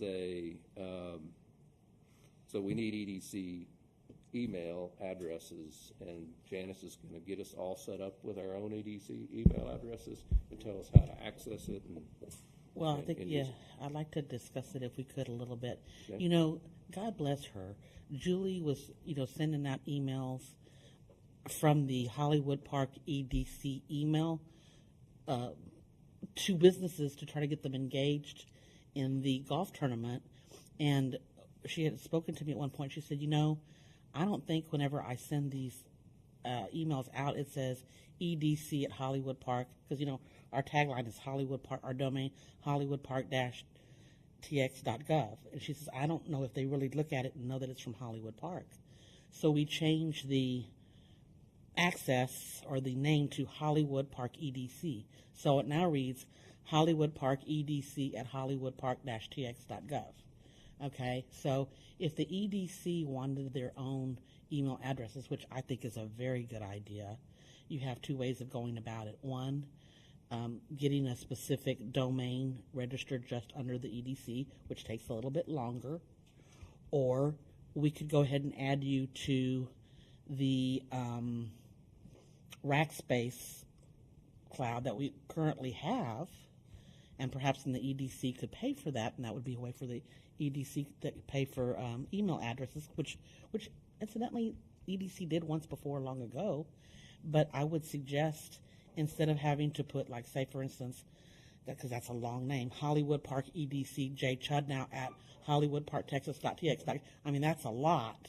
That perhaps we could shorten your tagline a little bit smaller instead of Hollywood Park EDC. What are your thoughts? Because what my suggestion perhaps would be is that your we could put like just J Chudnow or edcjchudnow@hollywoodpark-gx.gov or mdrury or edcmdrury@hollywoodpark-tx.gov. Is that sufficient? I'm curious how the Rackspace email works, because our email address before we made the change in your inbox, it just showed up as lowercase edc, so it wasn't something that grabs you. You didn't know it was Hollywood Park. Yeah, unfortunately, it doesn't let me do. It won't allow me to do bold or font, but it can't. I don't even think it lets me do. It may let me do uppercase. So did Rackspace say that what shows up in someone's inbox is just whatever's in front of the @ Yes. So in other words, like all of us, even the council members have, and council members change from time to time. So it would be their first initial, their last name. It would direct them to, that's how it directs them to them specifically. And they all have the, I'm going to say hashtag, but it's not a hashtag, at hollywoodpark-tx.gov. So you would automatically have at hollywoodpark-tx.gov automatically, because it's under our domain. Yeah. You would just change, we would just have to change the prefix. So like when you guys email someone externally, do they just see your first initial and your last name and that's it? They see the whole thing. They see the whole thing. Okay. Because when I email someone, because I've looked, they see J. Alamia. Well, it shows the email address, and then of course when I send them something, I always have my tagline at the bottom, which I all suggest that you do when you have an official city email, that you put that little disclaimer at the bottom, which I've seen that most of you do, and you can always copy off of me and anything that I've sent you. Mine has my name, my title, so forth, and at the bottom it has that little disclaimer. So I will put that on there. So when people see my email address, or when they see a message from me, as I've sent some of you, you'll see J. Alamia at hollywoodpark-tx.gov, and then you'll see after my message all my disclaimer information at the bottom. That would be the same for you whenever you email someone, and that's what they will see. So what I would suggest on this is that we all go and look at the websites. I mean, look at the emails, look at other cities, look at and like communicate with the city of San Antonio, see how they do it, and then just come back and talk about it. Right. I don't think we have to decide this today. Right. Now, but I like the simplicity as much as we can. Because the domain issue, a lot of the EDC longer. can be recognized in the subject line, and almost put EDC as the beginning of every subject that we all, you always say Hollywood Park EDC dash whatever, so that it can be up in the subject. But I don't know that EDC needs to be in our address. If it's easier for the city just to keep us as tx.gov, that may play better. But I think it was a positive change for our shared email. I do too. Yeah. And the disclaimer font you're describing, if we have a signature built into our email setup, we can just add that to the signature copy. Oh, absolutely, man. I mean, everybody has a preference. I know that we had a lot of mayors, like even speaking to the mayors, they didn't like to have the Hollywood Park logo. I put the Hollywood Park logo under my title, or my email address and phone number. But it's just a disclaimer at the bottom that says, it's intended for the use of this address as it's privileged and confidential information. That legalese, which I got from the attorney, and all of our ladies and employees usually have that on there. Same thing, just for legal purposes. But instead of having to create a whole new domain, which takes a little bit longer, and I have to apply to the state for that, and so forth and so on, this may be an easier alternative, like you were saying, Mr. We might also put our mission at the bottom of That's every a great idea. EDC mission at the bottom Absolutely. of every email too, so that everybody kind of knows our intention. So. Okay. So anyway, let's can we move on from this item? Any other discussion? All right, I want to get into item 5. It's Mayor, discussed and review and take possible action on proposed projects for the town of Hollywood Park and issues related thereto. Mayor Murphy, and this is just a list of items that, and I'm not really briefed on these items. He tried like 3 times this week to brief me, and it's just year end. It's a terrible time to deal with. Kelly's got the details, and actually the first 4 items, A through D, because of the dollar amounts, I would believe that Arden would agree, because they all relate to the Voight Center. They're for the acoustics, they're for sound, for lights, and they're for security. We could bundle those four because the total of them is $7,623. It falls under the $10,000 threshold if I did my math right. And we could logically bundle those improvements. I think we've all attended meetings down there, and what we can do to improve the acoustics make good sense. And there's lighting, there's electrical, there's comfort issues. It's also the access and capability for people using the center to more easily operate the audio-video system. So they're four useful tech items. Is that possible, Arden? Would it make sense to combine them and do a single? If the board agreed. Mayor, before we move on with that, let me address a couple things here. Okay.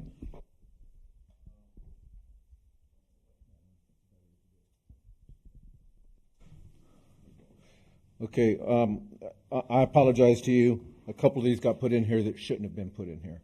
The one for the relocation of the existing ceiling fans, that was, I was going to move the two ceiling fans from the back porch and move them down under the pool pavilion. But unfortunately, both those ceiling fans were damaged in a windstorm, and I was able to salvage parts and repair one of the ones on the front porch. So the other ones, I've got just parts of it to use for later repairs. So we can pull that one off. And then the next one about the supply and install 2 twist timer switches for pole lighting. That one can be pulled off because that's a warranty item. I'm going to force Tower to come in and replace those items under warranty. So I'm looking at the agenda list. You must be looking at something different than I'm looking at. Okay. Excuse me? Oh, yeah, they're in the packet, but they're not on the agenda, so just follow the agenda. Thank you. So that would be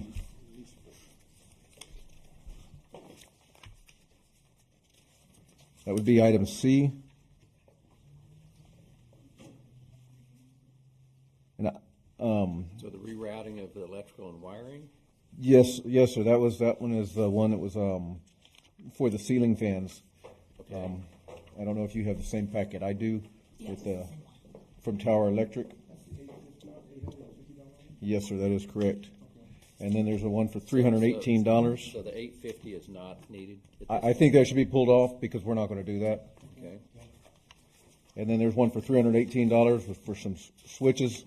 It should have been in here, and I apologize when I sent it over to the mayor. It doesn't correspond with any of the letters, though, does it? No, that one does not correspond with any of the letters. And then D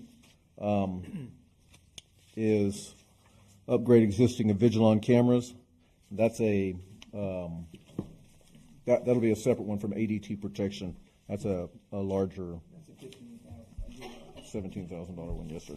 So you're going to take D off of this list? Or So that's take C off of there, and if D would be a separate one because it's above $10,000. A and B, So we you're package gonna those combine- together. You're going to package A and B, but you took 800 and something, and you took 850 and 318 out of that. So what's your grand total now for A and B? So we're looking at the 1325 for rewiring some light poles to hang the cameras on, which will go into the package with the ADT. And then we're also looking at the acoustics, which is that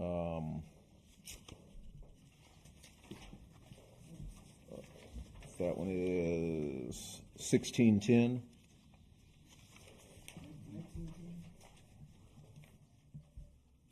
And then we're looking at the audio reprogramming of the AV control panel.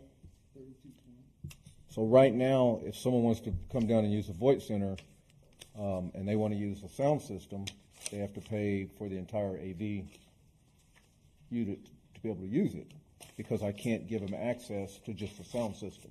I have to give them access to the projector and the screens and everything. They're going to reprogram this where I can say, okay, you just want music, it'll a la carte type of deal. They can pick and choose what items they want, and I can program it where they can use it. That's what that's all about. Okay. That's a different one. So have you calculated your total that you need for the So items A and we've got B? 1910. 6455 is what It's not on there. It's A and B, and then.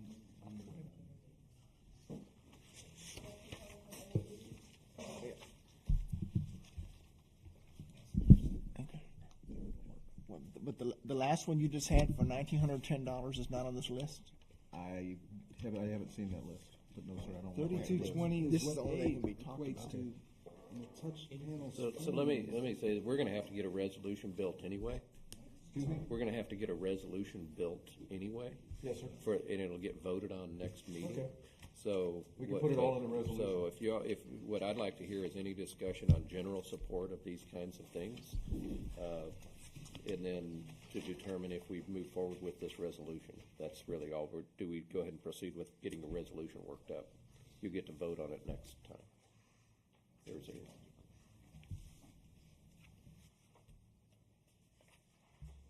So, I mean, if For y'all the got any acous- for the questions, please ask acoustical me. I'll panel and the answer what I technology possibly upgrade. can. So, Mr. President, just to be clear, you guys are opening up discussions with amongst the board under item number 5, A, B, C, and D. Is that correct? Really A and B right now. Okay, A and B. Is it A, B, and D plus the other one?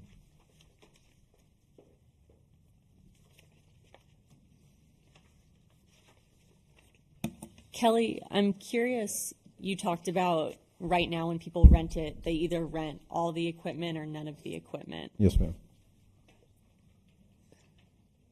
Could we not just charge people to use the sound system? Is the risk that they have access to the AV equipment? Yes, I mean, the projector on the AV system is a pretty high-end projector, and I just replaced the lamp on it. The lamp is like $600 to replace, and it has it's a expendable item. It's going to wear out. Yeah. It has a certain shelf life. So I don't have a problem if we reprogram this and we can give them access to the sound system. I think that's a great deal. We've got Wi-Fi down there, and whenever they want Wi-Fi, I give them the passcode for it. It's not a problem.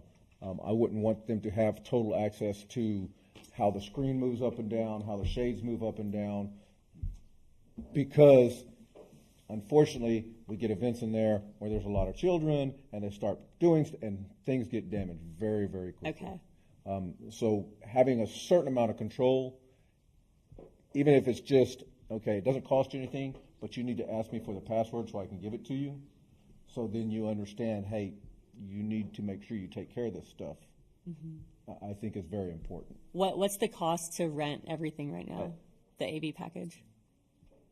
The AV rental cost, I believe it's $75 or something like that. Go onto the website, let's see.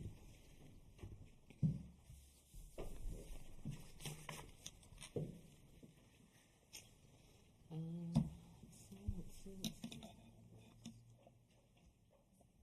Oh, here we go. Here we go.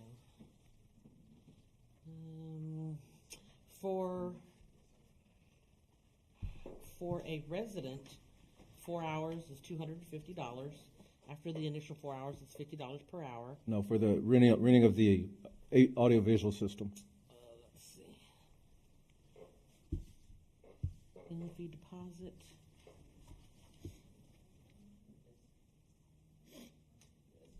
Here it is.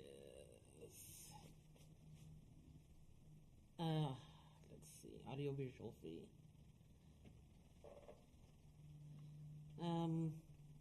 The fee is $75. It's a refundable deposit of $100. And if you are a non-resident, the fee is $350 and a refundable deposit of $100. And I guess I'm curious, the security system is to guard our assets. I wonder if that could be achieved in another way, maybe a higher security deposit that if all the AV equipment is okay at the end of the event, the people get it back. So just a thought. Because of the amount of damage that, yeah. Having come from that industry, that system needs to be separated out to where you can do just audio. That's what I was that's what I want to do.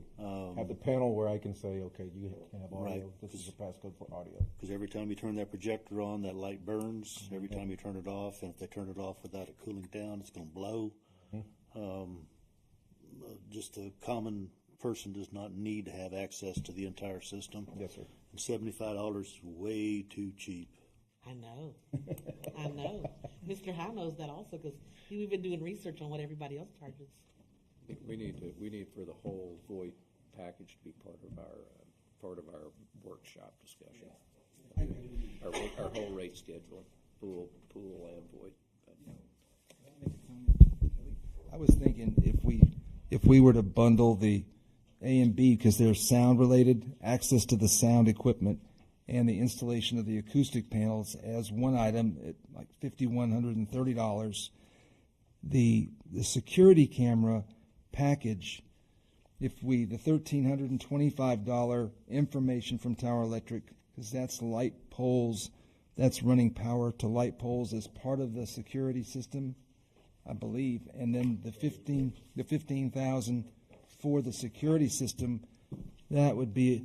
I think we want to separate that from the $115 monthly service fee from ADT to monitor the equipment, because that will continue long after the equipment's been purchased. That's $1,382 a year that might make sense to budget as a separate item. What do you think? Because that's a service contract on the equipment. So how much is, and I know we're kind of jumping to D at this point, right? We're talking about the security upgrade? Just breaking out the components Right. that are listed, yeah. So how much is the security upgrade component in total without the yearly charges? It's 16, it looks like 16,563. And then there's a yearly component to it as well? Yeah, right at the bottom it says total monthly recurring services charges, Now, $115. There might be an issue with advising the EDC to enter into a long-term service contract that's more than a year. I know there are some issues with advising governmental entities to enter into these long-term contracts. As far as the initial amount to do the upgrades, if they want to do that, I believe that is legally supportive. I think we can do that if that's what the EDC wants. As far as the long-term contract, I'd have to look into it a little bit more. That might take a little bit more finagling. Yeah, it's for a year, so I didn't know if that's if it's within just for 1 year. It's total monthly recurring, so if it was redone every year or assessed yearly. That would probably be the way that I would recommend it, because I would not want to give you guys advice to go in and do a multi-year contract. Okay. But for a single year, I think you should be okay if that's where you guys wanted to go. But that's on D, so I'm jumping ahead. Was Chief Pritchard on the security system down there? Was Chief Pritchard in the mix on this? Because was Chief Pritchard involved in this proposal? Not on the security system. All we're doing is adding cameras to the existing security system that's at Voight now with ADT. He's real in favor of beefing it up just to protect more Here's parts. the reason I'm asking this question is he was working on getting proposals for Hollywood Park front gateway. Mm-hmm. Really, license plate capture is what he was trying to do, is get license plate capture at all our entrances. And they were working on getting on the pole. They got approval to get on some poles, and there was a bunch of stuff in the works, working with CPS on getting on their poles, or AT&T getting on their poles, somebody's poles. And so that was all in the works, but there was an ongoing service cost related to that I had said earlier. I thought we could have an issue with whether EDC can support the service contract, but the immediate install, we can work that into a resolution. So what I would suggest is because it doesn't, if we're going to pay an ADT contract for, we need to look at whatever he's looking at for the front, because you can get one surveillance for everything. That'd be great. And so I don't know what that looks like, but before ramping this one, I would, and is this the cameras all around the back of Voigt Park that he wants? That is correct. That's what this is? And 2 cameras into the butterfly garden, so it's the backside of the Voight Center. Yeah. And then Where the down copper to is. Past the volleyball court, another camera watching the pool, because right now we've only got 1 camera watching the pool. Okay. So another camera on the pool to make that more secure, camera out towards the volleyball court. I think it was a total of 8 additional cameras or 6 additional cameras. And me and Chief had actually talked about this. Because we have an existing system down there, tying into it with a different system wouldn't work. So we'd have to replace the entire system and start over, or we just keep it an existing system and add onto it and build up to it. Okay. So he's in the mix on this, and this is what he thinks needs to happen. Mix. Yeah. I mean, he knows what we're going. Yeah. Okay. Okay. And also in the butterfly gardens are all the copper for the AC units. Not that butterflies aren't important. Yes. Yes. Yes.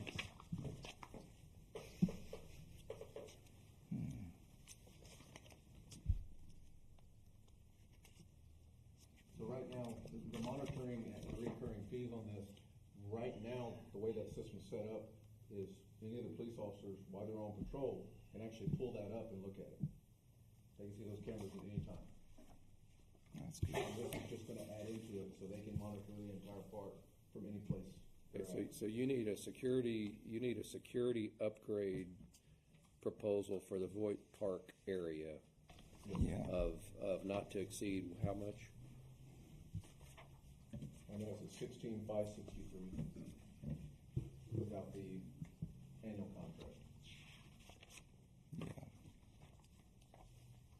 So I would suggest that we do our resolutions as do we want to do specific dollar resolutions, or do we want to do a roundup number on not to exceeds? So we do a 17,000, not to exceed 17,000 for the security upgrades at Voigt Park. Does that make sense? 5% fudge factor would be about $80. I don't know what's.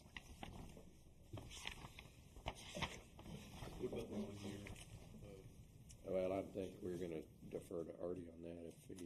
If you don't on the service agreement.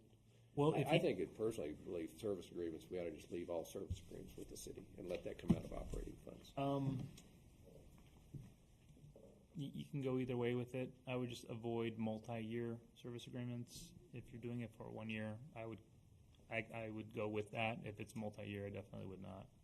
It would be one of those things where you can address it year after year if you wanted to, or you can defer to the city council for those.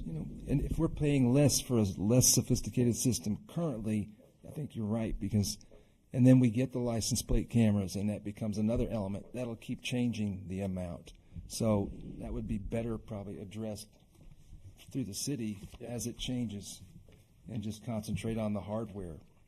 Yeah, I would agree with that.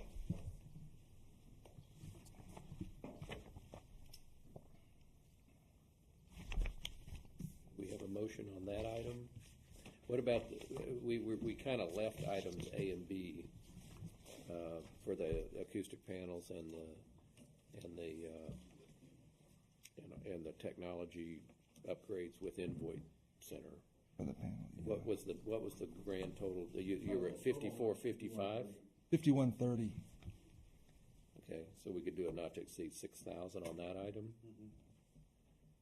Okay. Do we have a motion for anything here? My initial thoughts is that Voigt Park is one of our most valuable assets. So I like the idea of getting better security that you're in support of, that the police department is in support of. I'm a little bit more fuzzy on parts A and B. I think that goes into what the city is trying to use the Voight Center for. I know we've had really successful corporate events there. But I guess I'm curious, do points A and B, are those going to fit in with the strategy that we want to have moving forward? I would say, I mean, maybe Mike would agree, the acoustics have been a challenge since it was completed. There's a lot of echo, and we have 20 or 22 acoustic panels in there now, and they made a big help, but we have the capability of adding this additional, I think it's 10 more panels. And if we can make it, I know in the code compliance committee meetings, anyone with wearing hearing aids had so much feedback and bounce off the ceiling, it was very uncomfortable for them to be in the room. And I think we had talked briefly about the acoustics challenges. Are we just adding panels until we run out of panels? I think. Or have we involved a consultant and added? Good question. Good question. Southwest Sound is the company that installed the system. Okay. So I brought them out there and had them bring their sound expert out there to try to. First of all, I'm hard of hearing. I can't hardly hear the echo because I'm so deaf. But when I have my hearing aids in, it's like someone's hitting me on the work. I mean, it's just bouncing all over the place. So I had them come in, and if you look, they've adjusted the speakers. They actually talked about doing some modifications to the sound system and doing some different speakers. But they were all in agreement that the first thing that had to be done was more acoustic panels. And that's why I haven't brought anything for the sound system yet, because they haven't got me the numbers. But they have got me the numbers for more acoustic panels. They said there's just so many hard surfaces in there, glass, hard floor, steel everywhere, the sound just bounces. And what the acoustic panel does is it stops that bounce. That's what is explained to me. You're from that business, so. Yeah, I'm familiar with Southwest Sound. They are professionals. They know what they're doing. So, yeah, I would go on their recommendation.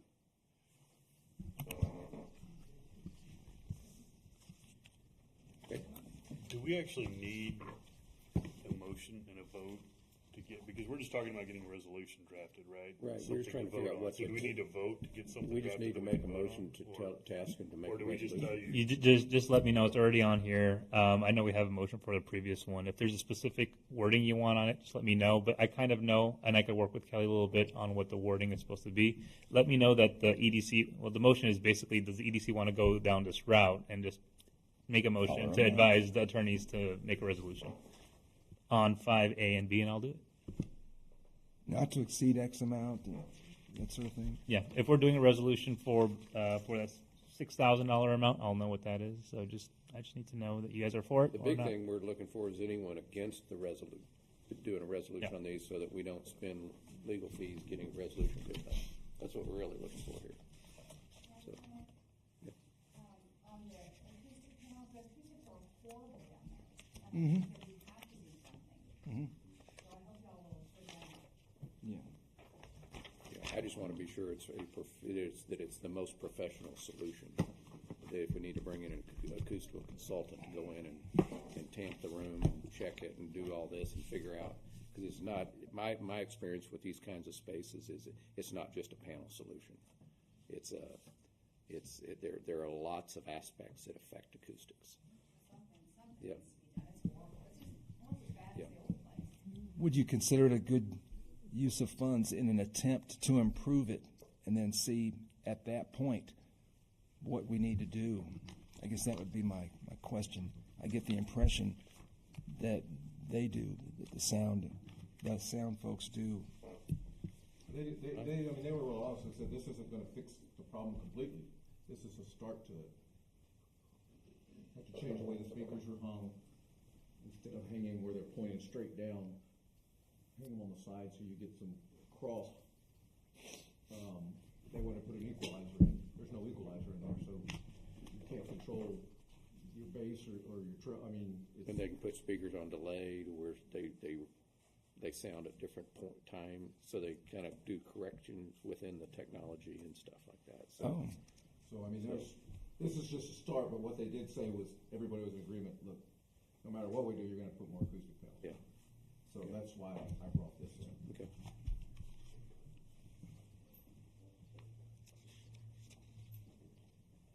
All right, so if there's not any opposition, I guess you don't need a resolution? You don't need a motion? Well, I just need some authorization from the EDC to move forward and draft a resolution for 5A and B. Okay. Do we have a motion? I'd like to make a motion that the attorney starts drafting a resolution for A and B.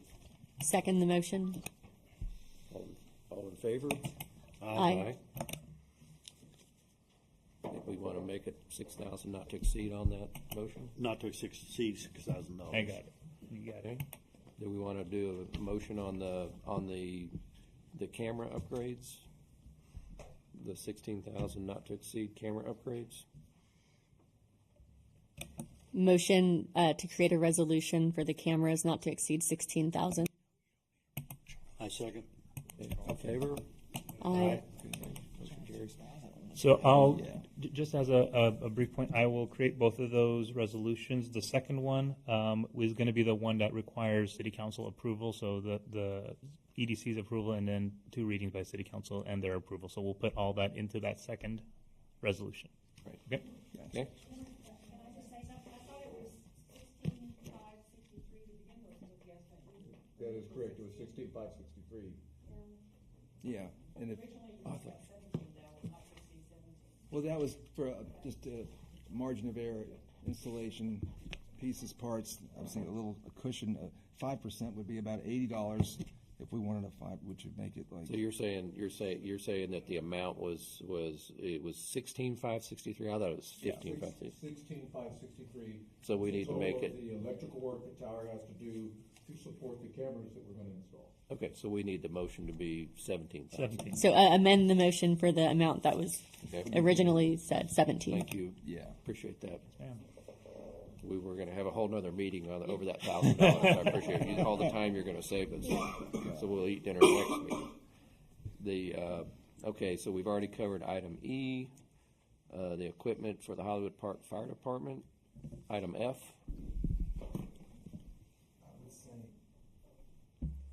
You know, in the interest of time and the complexity of the item, I would prefer to, I would say, table this topic, or maybe for the workshop or for an upcoming meeting, because it's complex. It's tailor-made gear for the firefighters. They're not lacking it now, but they need to have an extra set. If there's one after they've used it, they have to have them treated and cleaned and taken care of. And it's a $44,000 package of tailored gear for the firefighters. And I think Chief Patrico could describe the benefits of it and the details of it better than I certainly can. But that's, unless your guys are comfortable moving forward with it, it's in the detail description of what each set includes is on the sheet, and then it's times 13 for the number of firefighters that would need it. If you're comfortable drafting the resolution with this basic information, anything to keep them safe and to keep them equipped is a no-brainer. But I just don't have the expertise on answering questions about it. I think at very least we need to wait till a meeting when they can come present the information. So, Sure. So whether they present it at another meeting with a lot of detail, Okay. or whether it's done as a workshop item, it needs to be one or the other. Okay, I would agree. So that's my thought. Would it make sense to go ahead and draft a resolution and then discuss it with him? Just in the interest of time, because if we say we're going to put that off and then have to draft a resolution, then that's another month. And Is it?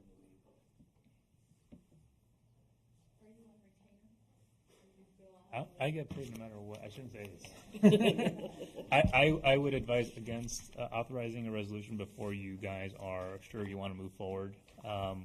If you want to move forward, I'm very happy to draft a resolution to present to you. I'll work with the fire chief to get a resolution in order. But it's up to you. I would advise against it if you are not voting on it or hearing issues on it today.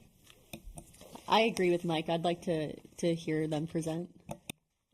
Well, and also in the workshop, maybe we let the fire and police both bring anything they have to that workshop. Sure. So, They might have other things too. Okay. I would agree.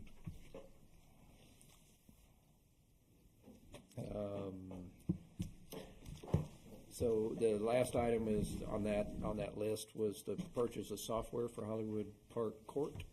Janice, would you be comfortable sharing details of that? Of course. Thank you. At the last council meeting, we went into executive session with the council to discuss specifically this topic.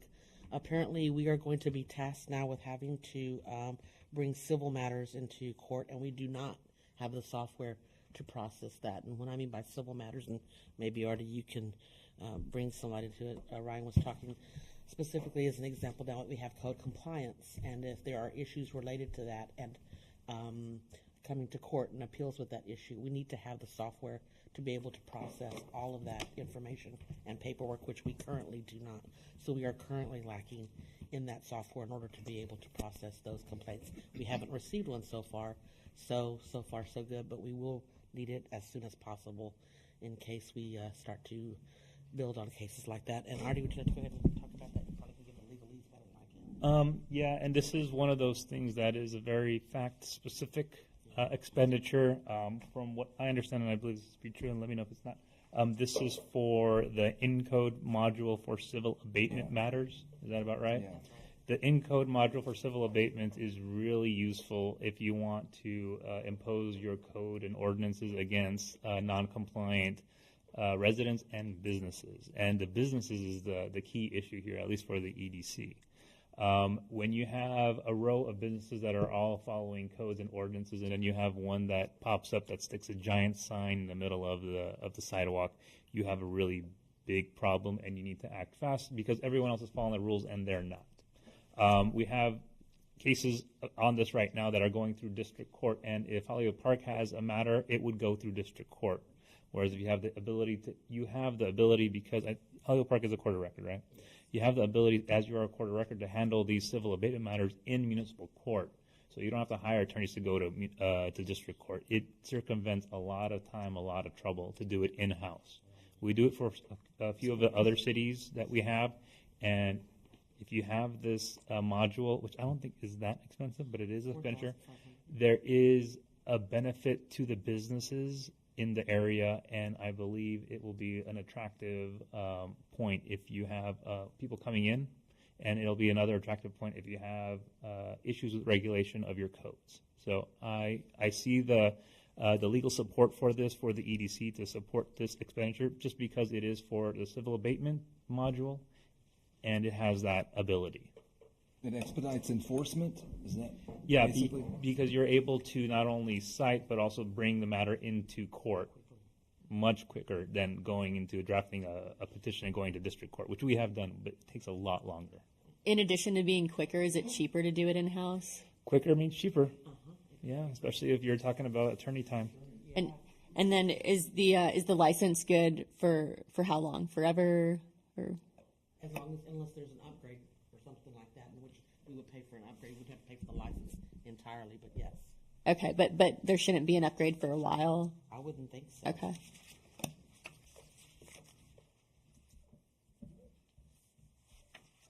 And do we have a cost figure on that? Yes, it's on that. It's $4,500. $4,500. Yeah, it's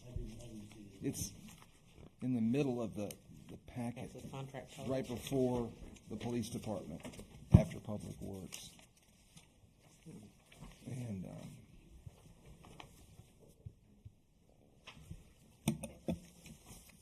The only issue, Artie, maybe there's a $500 recurring maintenance fee attached to that. Is that something that we wouldn't want to cover? Recurring fee?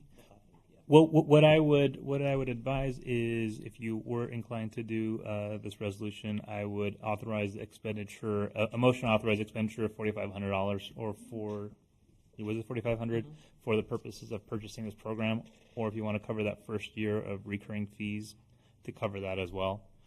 But you don't have to authorize any further expenditures. You don't have to. We're not tying ourselves to the contract. We're just funding the purchase from the city. So they would do the purchase. We would just give them the funds that they need to get this through.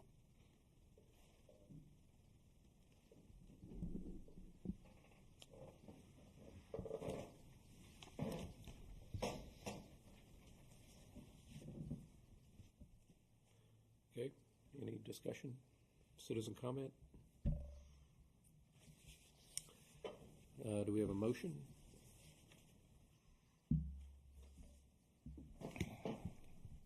Motion to draft a resolution not to exceed $4,500 for the Encode Court Suite Civil Course Management System. I second. All in favor? Aye. Okay. The last item, discussion, take possible action on any additional projects for future agendas and resolutions. The one thing I'd like to ask on that is on this workshop, are we looking, when would be, for everyone who's here, when would a workshop date best be? Are we trying to do like a week evening? Or would we rather do a Saturday? What? Yeah. Probably a weeknight. I was maybe going a to boycott the Saturday, but I just want to, yeah, there you go. maybe a weeknight evening, maybe late in January or something like that, if schedules permit. But that's open to ideas. Is there we wouldn't do it on council, and we wouldn't do it on an EDC. So do we pick like a Wednesday evening? I think Stay away from the weekends. that could work. Yeah, and we could shoot for a Wednesday, and The Wednesday after Martin Luther King, and it's the week after the city council meeting. It's the 23rd. We also have the 30th, which is a Wednesday after that. Looks like you have the EDC meeting on the 10th of January, council meeting on the 15th, and the week after that, Monday starts MLK. Then Tuesday is 22nd, the 23rd is Wednesday, and then the week after that also is the 28th through the 1st of February, and that 30th also would be something. I want to shoot for January 23rd. I know January 11th I have a jury summons for a trial here in Hollywood Park. Yes, you do. Yes, you Got do. that in the mail on Thursday. Hopefully you'll have some software to work with. I've lived here 28 years. This is my first jury summons for it. Actually, he can. If the prosecutor and the defense I attorney have to show will up. say there's no, he can. If they may not pick me. They may not pick me. They may not pick him. Please stop influencing the jury pool. Yeah. Hang them.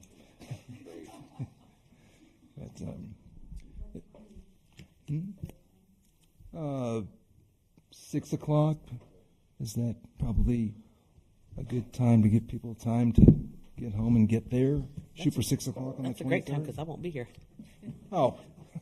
Wait a minute. I'll be at the election law seminar. Speaking for the employees, if you do it at 6 o'clock, most of us have to sit around here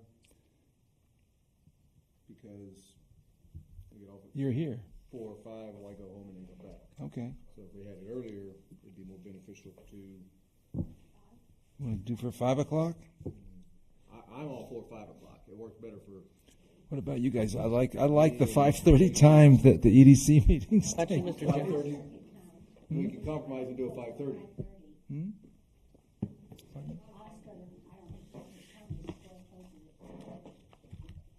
Okay. And we can do 6 o'clock. Or we can. So we put it for the 23rd for everybody, or okay, good deal. But you're saying you're not able to be there? No, but I'm not essential on being there because it's going to be an EDC council discussion. I think Jeff will be essential on being there because it's a dollar thing, and probably the department heads. Oh no, I mean because and the department heads, but I don't think I can see the tape. Whatever Well, time realistically. works. You think 5:30 or? This is the toughest thing we've got. We're okay. Yes, no, maybe so. And we could say 5:30, and who can make it, and some people roll in a little bit late if they can't make it, Do we have a second? 5:30. 5:30? So 5:30 on the 23rd for a joint session here in the council chambers? I would Mayor? suggest that we do it at Voight Center. Okay, so 5:30 at. If we're trying to make it an Let's see if informal anybody's at the workshop. Voight Center. Hold on a second. Yeah, yeah. You know, it was asking for, is this the time for additional projects for futures, agendas and whatnot? I talked to a mentor and a former colleague of mine who owns the Valpak business in this market, and asked her how if they could tailor a mailer, not trying to rhyme, that just would go to Hollywood Park resident addresses that the Hollywood Park businesses could embrace, and then they could all make special offers to residents to encourage them to do business. And if they follow through and they use them, it just adds more money to the tax base that goes back into the EDC fund. She said it was certainly possible. She wanted to visit and talk about it more, and I thought that might be something that EDC funds could be used to initiate or do an introductory launch and see what businesses will like it, and then we could do a matching or some sort of arrangement like a co-op fund or something to encourage them to grow each other's business. And I also thought with one hotel and one event center within our boundary, if we can help the Holiday Inn and the Voight Center package their place with our center, they can help each other. And Todd Cabes is a longtime resident who owns the wedding catalog business and a wedding business, and he could be a real help in helping us figure out how to better market that business. So I think those are all great items to bring to the workshop. Okay, that's So what. Yeah. The if you like I that. don't mean to cut you off. I'm done. It's kind of a late meeting. And Oh, yeah. So, I'm good. So the workshop is at 5:30 on the 23rd. My question is this a workshop that's EDC board and council only, or is it an open workshop?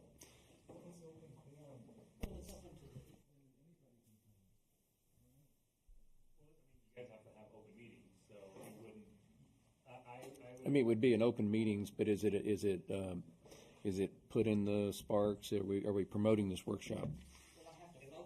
It would be up to you guys, but yeah, both committees would have to be posted that you would be appearing at this workshop. If you are going to take any action, and I would advise against it, attorneys would have to be there. If you are just getting together to brainstorm and discuss projects that you would then bring to your individual committees to then act on, that's probably the best. That's what I see. That's all we're doing is just getting an idea of what everybody's thinking. So. I mean, we're gonna have to post it anyways to make it all Okay. legit. So I would think, I would open it up to the citizens. Okay. My question is, do you want me to go ahead and send out an email to all EDC and council members stating that we're going to have this meeting, if they have any objections? And if I'm going to do the agenda, do you want to have citizen comment or leave it off of the agenda? I think kind of like our budget meetings where we powwow out and then there is a time when the residents can give their input. We don't want to drag out to be, a 6-hour meeting. But I think that it would be nice to give the residents a chance to say something. Yeah, I think that's a good idea. If the budget workshops have been fruitful, I think let's mirror it off of that. Okay. So are we going to set a time? Are we going to set a time bracket for that meeting? Because that's one of those meetings that could be like a 6-hour meeting. Oh, I like the idea of having a bracket. Yeah, Do or we 2.5 say that hour. we're going to have a 2-hour meeting to do Yeah. this, or a 3-hour meeting to do this? Absolutely. Kind of like this meeting. This could have been a timer, 2-hour and the meeting. lights will go off, and everybody. Yeah. Yeah, the lights start flickering. Can you make the lights flicker with that new software? Yeah. Well, is that a good idea? That's what I'm going to look now, because if we're going to have it, we'll see it. Anybody can do that. Now, as your potential agenda item, I would just put agenda item 6 as you have it now. Probably tweak it a little bit, but that's essentially it. It would be an open agenda meeting to just discuss whatever you guys want to talk about. If we did have a 3-minute time limit, it's easier to. But we're not doing it that way. It's a workshop. But for citizens, I don't know if we want to limit citizens to 3 minutes. Then You kind of limit them anyway, Mayor, whenever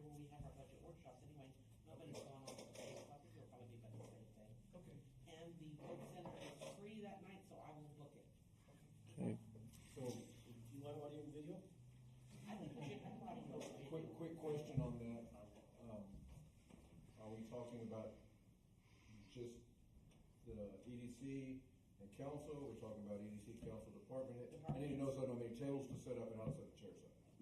I mean, logistically, I need to kind of have an idea of what's all.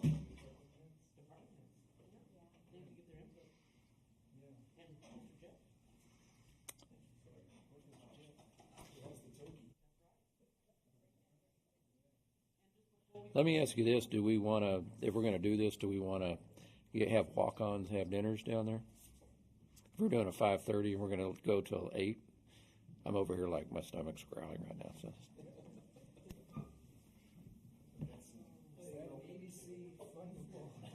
Yeah, no, I mean it probably is. This is benefiting our city, but do we go ahead and have a little bit of a spread for snacks or something, that there's food at the thing or not? I'm just, what do y'all think? We can all eat ahead of time.